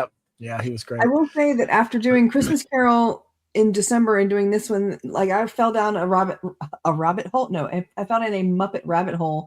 I did Great Muppet Caper, and then I watched all of. I think I've got 2 left. I haven't watched Muppets from Space again yet, and I haven't watched the new one, the Muppets with Jason Segel yet. But I went back and watched like 6 Muppet movies over the past couple of weeks. Yeah, I need to revisit that Muppets in Space one, because it's been a while, and I feel like it's the one that's been kind of lost in the ether a little bit. So yeah. All right, next we have Project Alf. It was a TV movie, so it didn't have a theatrical box office hit there. Captured by the alien task force, Alf was rescued by 2 officers who found out the project shall be canceled, and also Alf. 6 years ago, the space alien Alf was on his way back to his new home when the alien task force finally caught him. Now, the story continues where the series ended. Alf is now protected by the alien task force, but the leader wants to terminate Alf.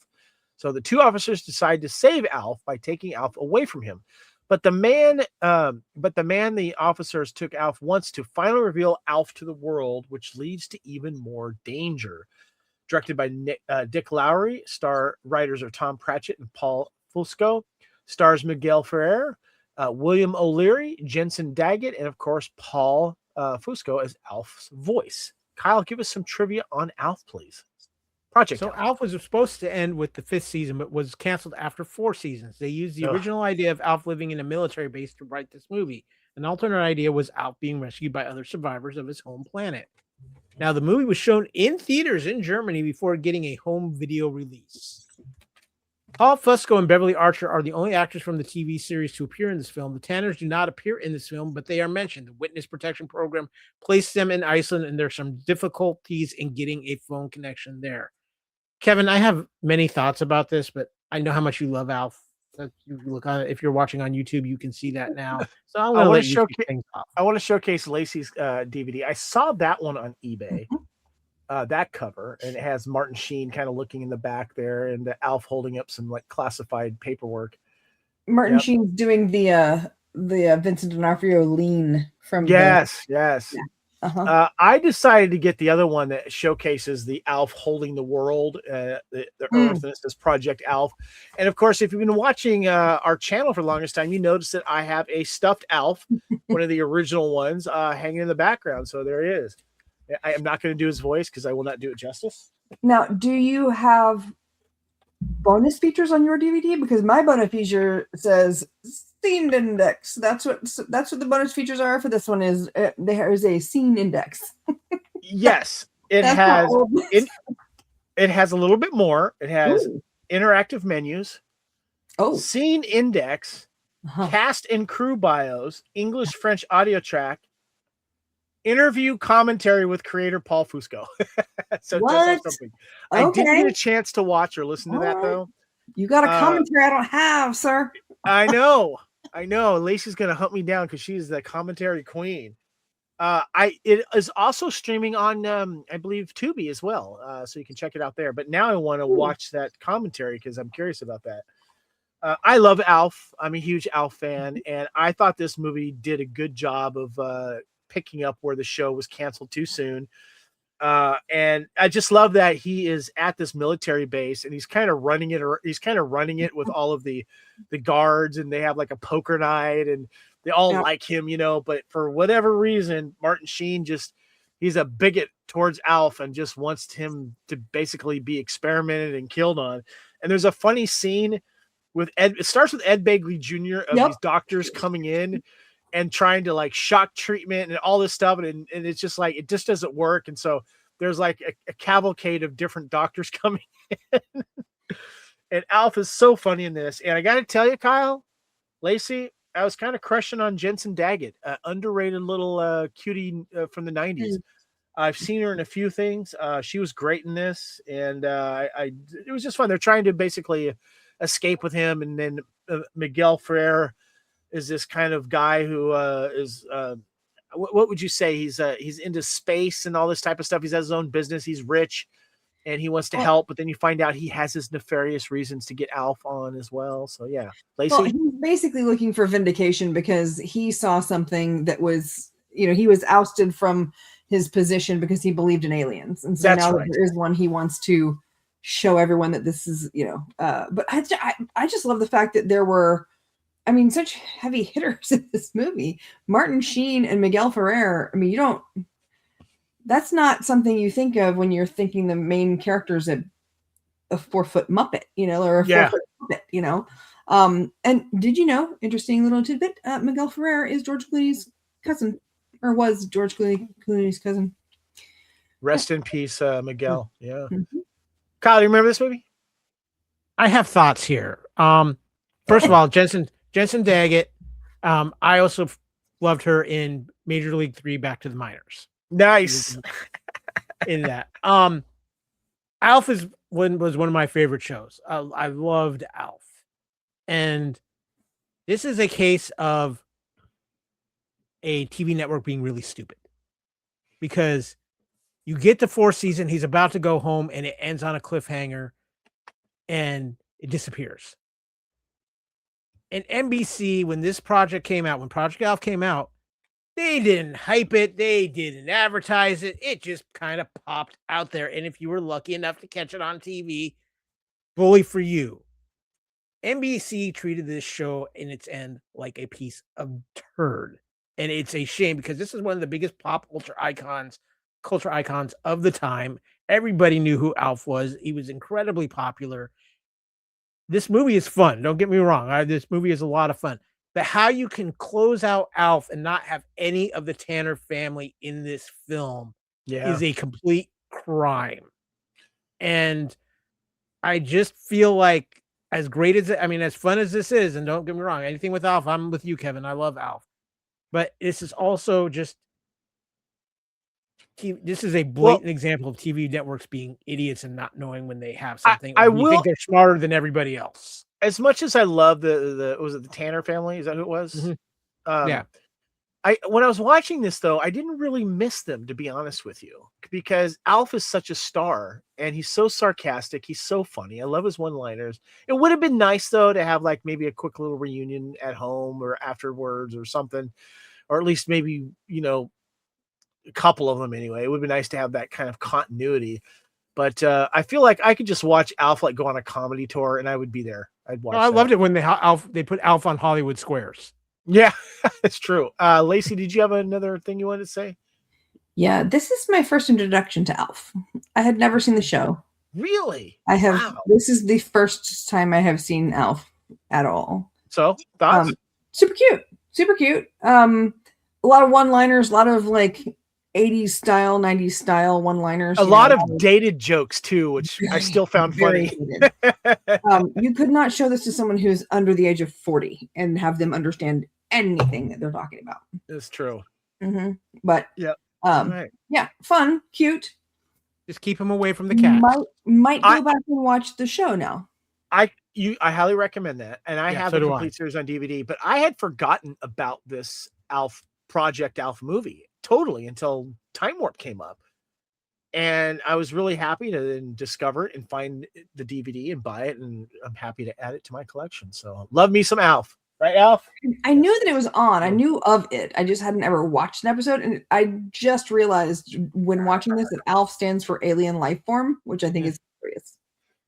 Ha! Kill me. Love my Alf. I was so excited to find Alf. There we go. Gordon Shumway, ladies and gentlemen. What's his name? Say it again. Gordon Shumway, ladies and gentlemen. Gordon Shumway. And he loves cats. And not in the way you think. All right, guys. Next we have is a movie called Bottle Rocket. Made only $407,000 in its theatrical run. Came out February 21st, 1996. Three friends plan to pull off a simple robbery and go on the run. But, of course, as you know, if you've seen the film, that's not exactly what happens. Directed by Wes Anderson, writers were Owen Wilson and Wes Anderson. Stars Luke Wilson, Owen Wilson, and Ned Dowd. Kyle, give us some trivia on Bottle Rocket. So, after the movie bombed at the box office, Owen Wilson seriously considered joining the Marines, convinced that acting held no future for him. It was the feature film debut of brothers Owen and Luke Wilson. Their older brother, Andrew Wilson, plays Future Man in the movie, yet the three characters are not related. Every summer since 2011, there has been a party at the motel where the film was made in Hillsboro, Texas. Initially, it was concocted by the group Reservoir Geeks to help save the motel from the closure after the economic downturn. The event helped to stimulate interest and support for the motel, and every year since, it has been called the Lovely Soiree at the Bottle Rocket Motel. And Kevin, just to quote one of our favorite podcasts, always remember, Luke Wilson could have been Harrison Ford. He has the buzz cut in this because he's the one that is the jailbird that gets out and then starts planning all these crimes and they don't go well. And then he ends up going back into jail. And this is Wes Anderson's, I believe, first feature film as well, if I remember correctly. I watched it for the first time. I remember seeing it on DVDs and shelves and stuff. I just never was quite drawn to watching it. And I forgot that the Owen brothers were in it. It was okay.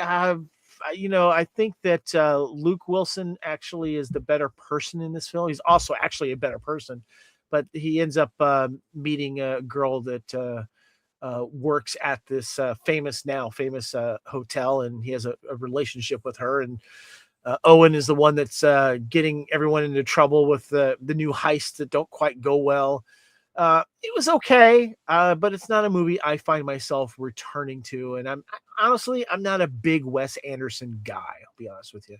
Lacey, have you seen Bottle Rocket? Yes, I have. Ditto.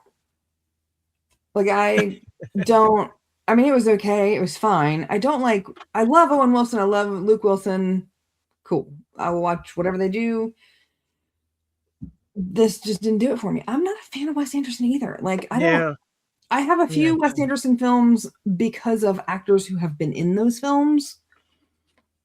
I do not collect. I haven't even seen like the Zizou or Budapest or there's so many that I'm gonna be honest. I'm not a fan of Wes Anderson films at all. Yeah, I don't, and he gets like everyone A-list actors in his movies, and I just can't take his movies seriously. They're weird. I just don't like his style of directing and storytelling. To be honest with you, not a fan. Yeah. I have the one with Timothée Chalamet because I love Chalamet. I have the one with, I don't know. I've got like two, and this isn't one of them. So. Kyle. So I have come to find with Wes Anderson, there's no middle ground. You either love Wes Anderson movies or you cannot stand Wes Anderson movies. It's one or the other. There's never anything that falls in the middle. Bottle Rocket, I haven't seen it in a good while, but Bottle Rocket to me is one of those movies that the legend has outgrown how good the actual film is. The legend is a Bottle Rocket, and what goes on around it is so much bigger than what the film was. And I think it's caused the film to be elevated, and a lot of people see it and go, what did I just watch? And it's kind of like that 90s slacker feel, and the Big Lebowski, it's got its cultists, and the ones that obviously do this party soiree at the hotel every year. I get that. I think the concept of that is cool, but you're right. So that's just kind of my feelings on Bottle Rocket. All right. Well, let's move on. Let's go to the next film here. Do we have to? Yeah, I know, right? Okay. Found this streaming on Tubi, guys, in case you're curious. February 23rd, Mary Riley drops in the theaters, made almost $13 million. Lacey actually has a physical media copy there. It is the Blu-ray. A housemaid falls in love with Dr. Jekyll and his darkly mysterious counterpart, Mr. Edward Hyde. Somewhere in England in the 19th century, a pretty housemaid works in a nice house, which is Dr. Henry Jekyll, played by John Malkovich's house. Mary Riley, of course, played by Julia Roberts, thinks she's found her best job because she is poor and the doctor is well-known and rich. This movie tells the Dr. Jekyll and Hyde story as a woman sees two men, one of them good, the other is evil, and she loves them. Directed by Steven Spears, stars Julia Roberts, John Malkovich, George Cole, Michael Gambon, and Michael Sheen. Kyle, give us some trivia on Mary Riley.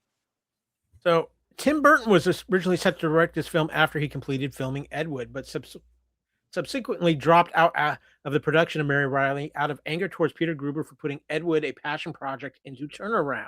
Real quick, before you go any further, you guys want to take a guess of who he would have wanted to play Mary Riley? Helena Bonham Carter, if she was available. Before Helen. No guesses. Who else? Who else has he worked with? What other female actors? Winona Ryder. Yes, thank you. Winona Ryder. Yes. Go ahead, Kyle. So Julia Roberts beat Uma Thurman to the lead role for a $10 million paycheck, because that's about all she got from this movie was that paycheck. As part of her contract while shooting in London, Julia Roberts had a jet on standby around the clock just in case she wanted to return to Los Angeles. This ran up a bill in excess of $120,000, and that's getting off cheap for having a jet on standby, truthfully. But of course, Julia Roberts was an award-winning nominated actress for this film because she was up for a Razzie, which she lost to Demi Moore for striptease. That is a crime upon itself. Julia should have won this. This movie's bad. Tell me why, Kyle. I've never been able to watch this movie in one sitting. I fall asleep and I've just given up because it's a great cast.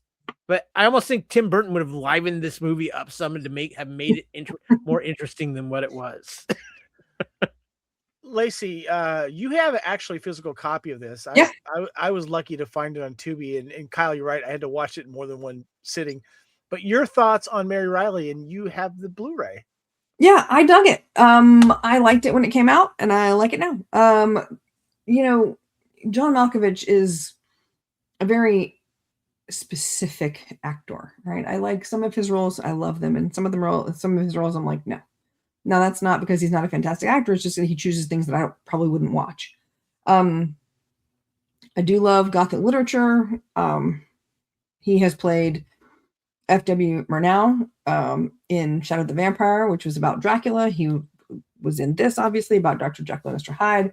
And then he was in The Last Voyage of the Demeter, where he played the captain. So he does a lot of like kind of that gothic-y. But this movie worked. This movie worked. I liked it. It was Jekyll and Hyde from a totally different perspective, which I enjoyed. It's from the maid's point of view, which is kind of cool. So yeah. John Malkovich will always be Cyrus the Virus. I'm sorry. Yeah, I found this movie kind of a slog. Very depressing too. But I started thinking about like this. I'm not enjoying this film. I mean, John Malkovich was good as his role, but I feel like this is where Julia Roberts was like, okay, I need to pick a part to where maybe I can get an Oscar nomination or some type of acting nomination. Of course, she got one later, a nomination for the Razzie. But I'm wondering if everyone else involved in this film was hoping that maybe this might be the type of movie that would get some type of nod or recognition throughout the Academy or Golden Globes. But then I feel like once they put it together, and I know they had to do reshoots, there was some more trivia about Julia and Malkovich having to go back for a few weeks and do some research. I mean, there's some great location shots, but I feel like it just wasn't coming together when it came to the editing. And Mary Riley's character is, to me, not very a likable person. I think she I mean, she had a horrible childhood. Michael Gambon plays a horrible father to her in this, and it's a tough watch. It really is. I mean, if you think Harry Potter Underneath the Staircase was bad, this was worse. I mean, with rats, it's really bad. It's a tough watch.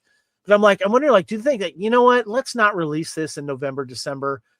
I don't think let's get more money out of this, dumping this in Dumpuary instead. Because what else are we going up? Put it out at Valentine's Day so everyone can be depressed. Exactly.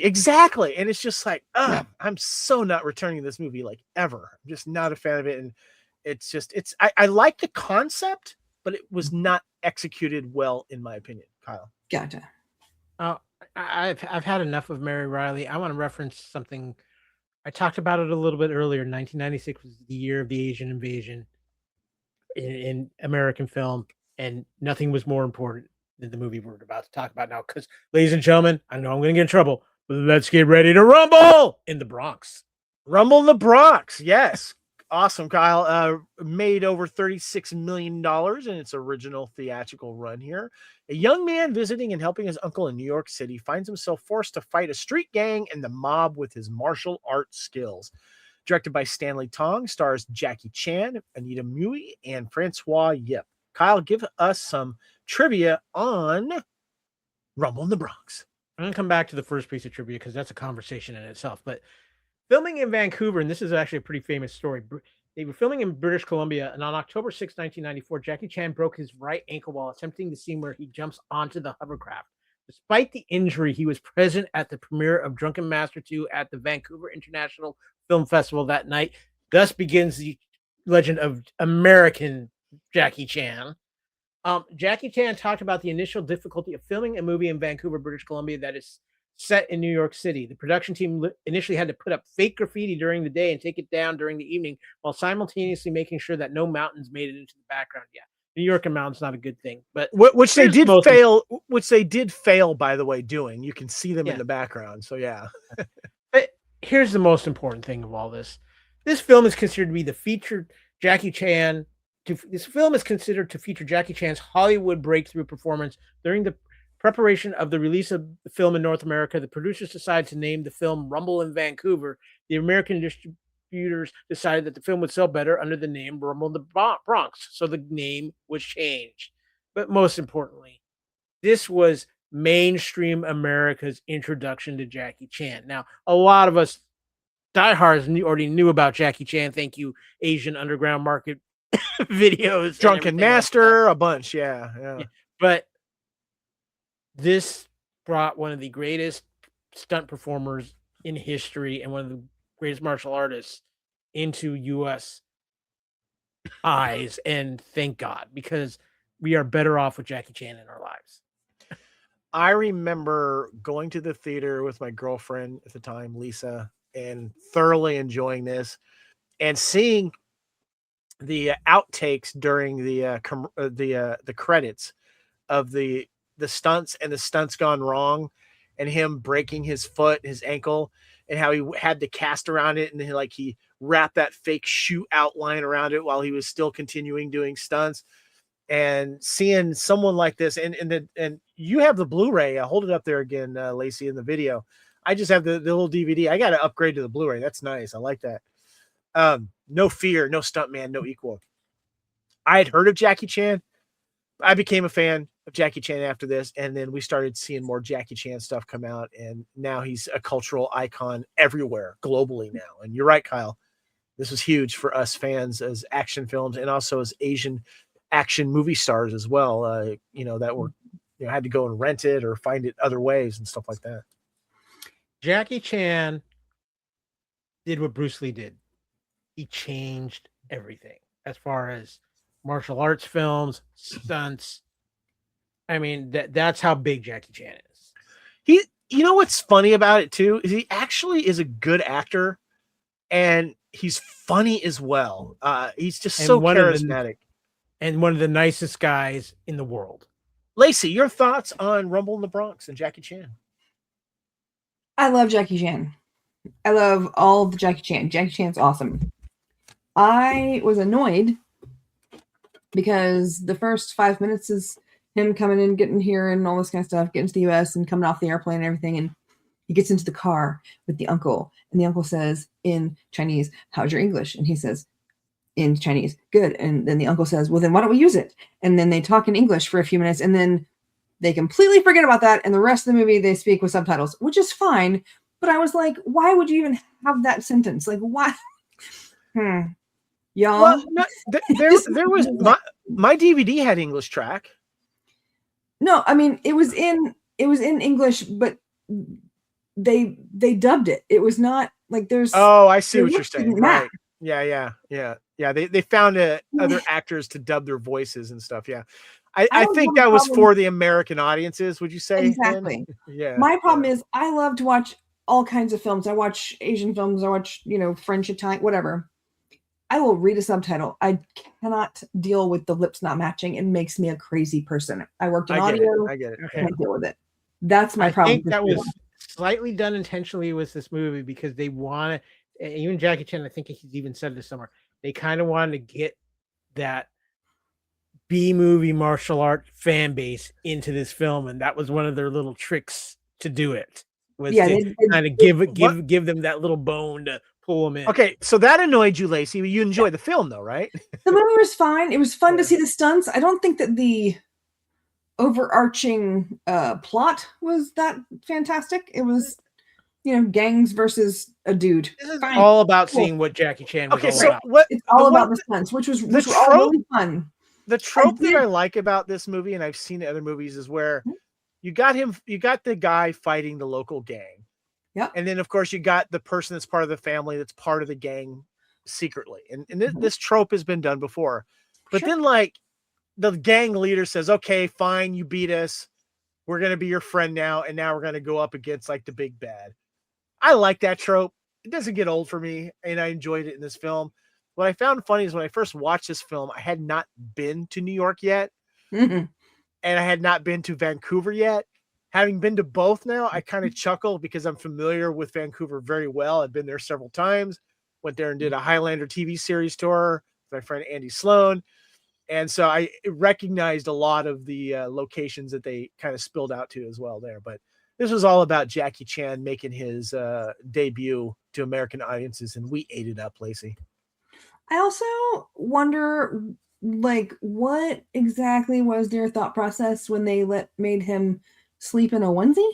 That was a little bit odd. He was wearing a onesie, a little outfit. It was Jackie Chan's comedy sets.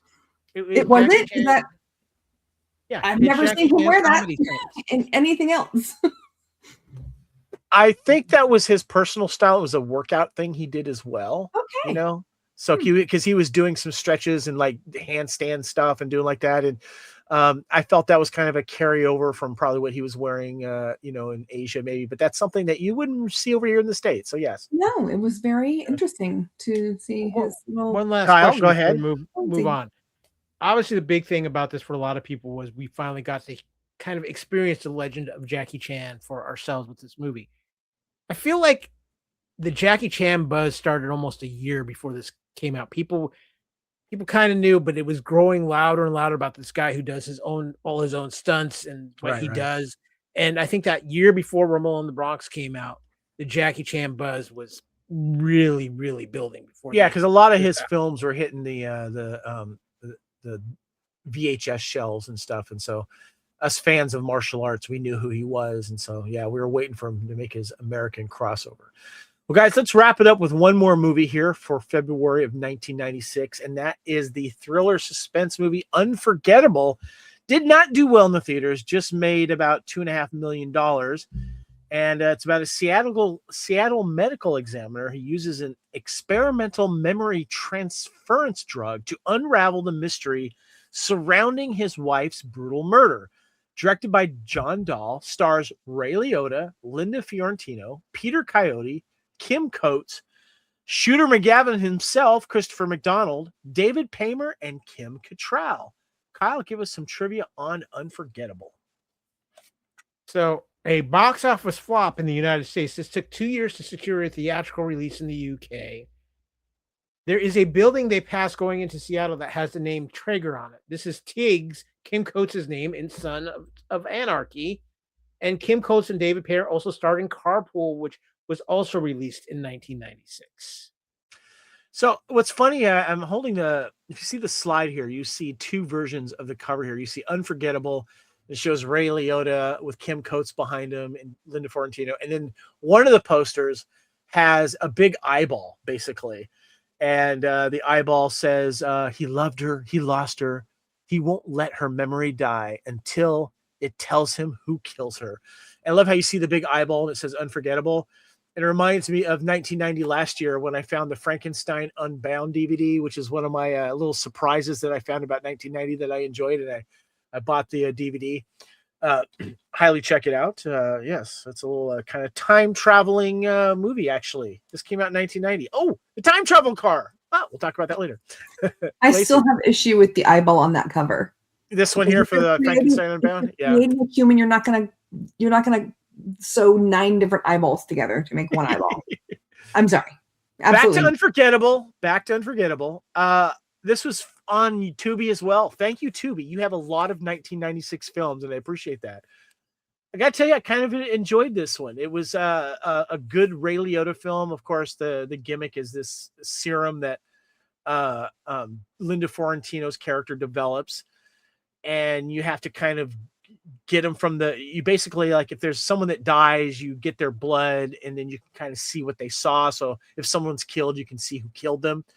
And Kim Coates is the villain in this, but he's not the villain, which I find very cool. There's a little twist and turn in this. Ray Liotta, I felt, was cooking in this, and he was good. And, there's the trope of this weird serum that allows you to see memories and stuff like that. And he's trying to find out who killed his wife. And there's some twists and turns toward the end. And I actually recommend it. It was a good little thriller. Anyone seen this? I haven't seen it, but I have a question for you, Kevin, and I think this is very important. Linda Fiorentino should have been bigger than what she was. She had a moment, but she never really took off like a lot of people thought she would. And I'm going to throw this out here, Kevin, because I want your opinion, especially on this, and you'll understand why in a minute. I truly feel by the late 90s, Linda Fiorentino was market corrected by none other than Kate Beckinsale.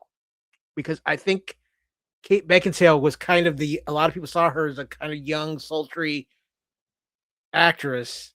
And then I think if Underworld comes out 10 years earlier, Linda Fiorentino might be considered for that Celine role. You could also throw in like Catherine Zeta-Jones as well, I don't feel she was just getting the right parts because I think she's good in this as well. And yes, she's gorgeous.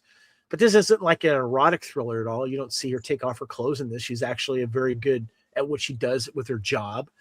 And she's reluctantly, of course, helping Ray Liotta's character here. And she gets in it with this and stuff. But yeah, I felt like she just didn't get the quite roles. Maybe she needed to co-star on ER for a while or something to get her name out there. I don't know. I think the movie that kind of turned it was Jade. Jade was supposed to be this huge movie. Yeah. And it just flopped.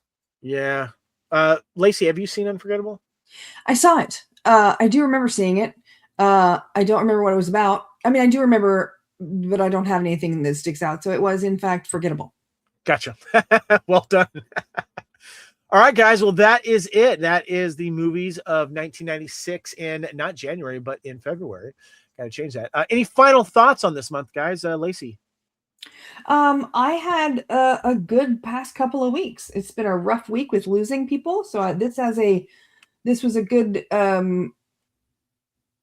just get away from all the crazy news and stuff. Lots of new stuff for me. I hadn't seen Alf. I hadn't seen Rumble in the Bronx. I had, so a lot of new stuff for me. And I think it was an overall interesting month as far as a kind of genre exploration. There was a lot of, you had comedy, you had drama, you had aliens, you had gothic, all kinds of stuff. I think this was a good mix up for 1 month. Good call.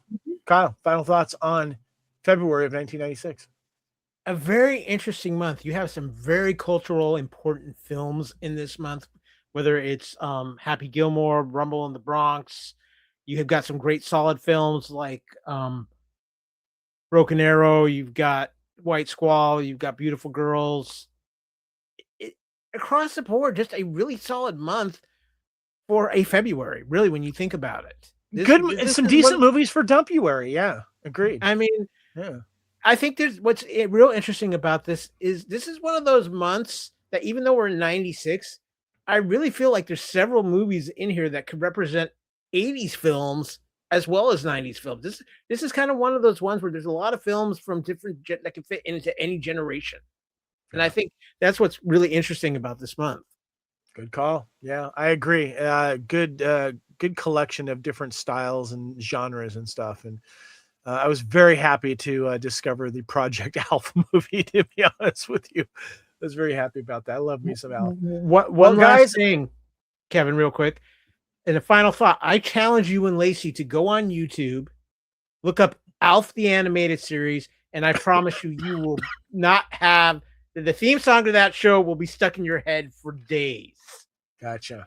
One of those catchy ones. That's a good one. Yeah. I'm going to go with that's a reason for me not to do that. So I appreciate it. Well, next month, guys, we've got March of 1996 here on Time Warp. And we got movies like Fargo, Birdcage, Executive Decision, Honey, We Shrunk Ourselves, Race the Sun, and Down Periscope, just to name a few. Lacey's holding up a preview. I've got mine set up here as well. I got to catch up on a couple of these, but we got some good ones to talk about. If you are watching the video again, please check out our QR code. It'll take us right to the website there. Please support us there with all of our other shows on the Fandom Podcast Network. We can be found, of course, on Facebook, Instagram, X, and Blue Sky. My name is Kevin. I can also be found on all of those as well at Spartan_Phoenix. Kyle, how can we get a hold of you, sir? You can find me all over the place on the Fandom Podcast Network Facebook pages. You can find me on Twitter at AKyleW. That you can also find me on that at Blue Sky. You can find me at AKyleFandom on Instagram and Threads. And there are rumors I might last longer on the next podcast than Steven Seagal did in its executive decision. What was that last bit? You cut out there, Kyle. Cut out there. I said there are rumors I might last longer on the March podcast than Steven Seagal did in an executive decision. Lacey, if people want to reach out to you, where can they follow you? I am on Letterboxd. I have Lacey Pants on Letterboxd, and if there's a Lego convention in Atlanta, I will likely be there. Nice. Mm-hmm. Love me some Letterboxd. All right, guys. I can also be found in there as well at Spartan Phoenix. I'll make sure you do that. Guys, you can also get our TeePublic shirts there for Time Warp. I'm wearing mine right there. Support us there. We'd appreciate that. Thank you guys, everyone here, for joining us here on Time Warp, which is the Fandom Flashback show here on the Fandom Podcast Network. This has been February of 1996. Thank you again so much, guys. Until next time, I want to thank you, first of all, Lacey. Thank you as always. And Kyle, thank you so very much. Until next time, we will see you back in time.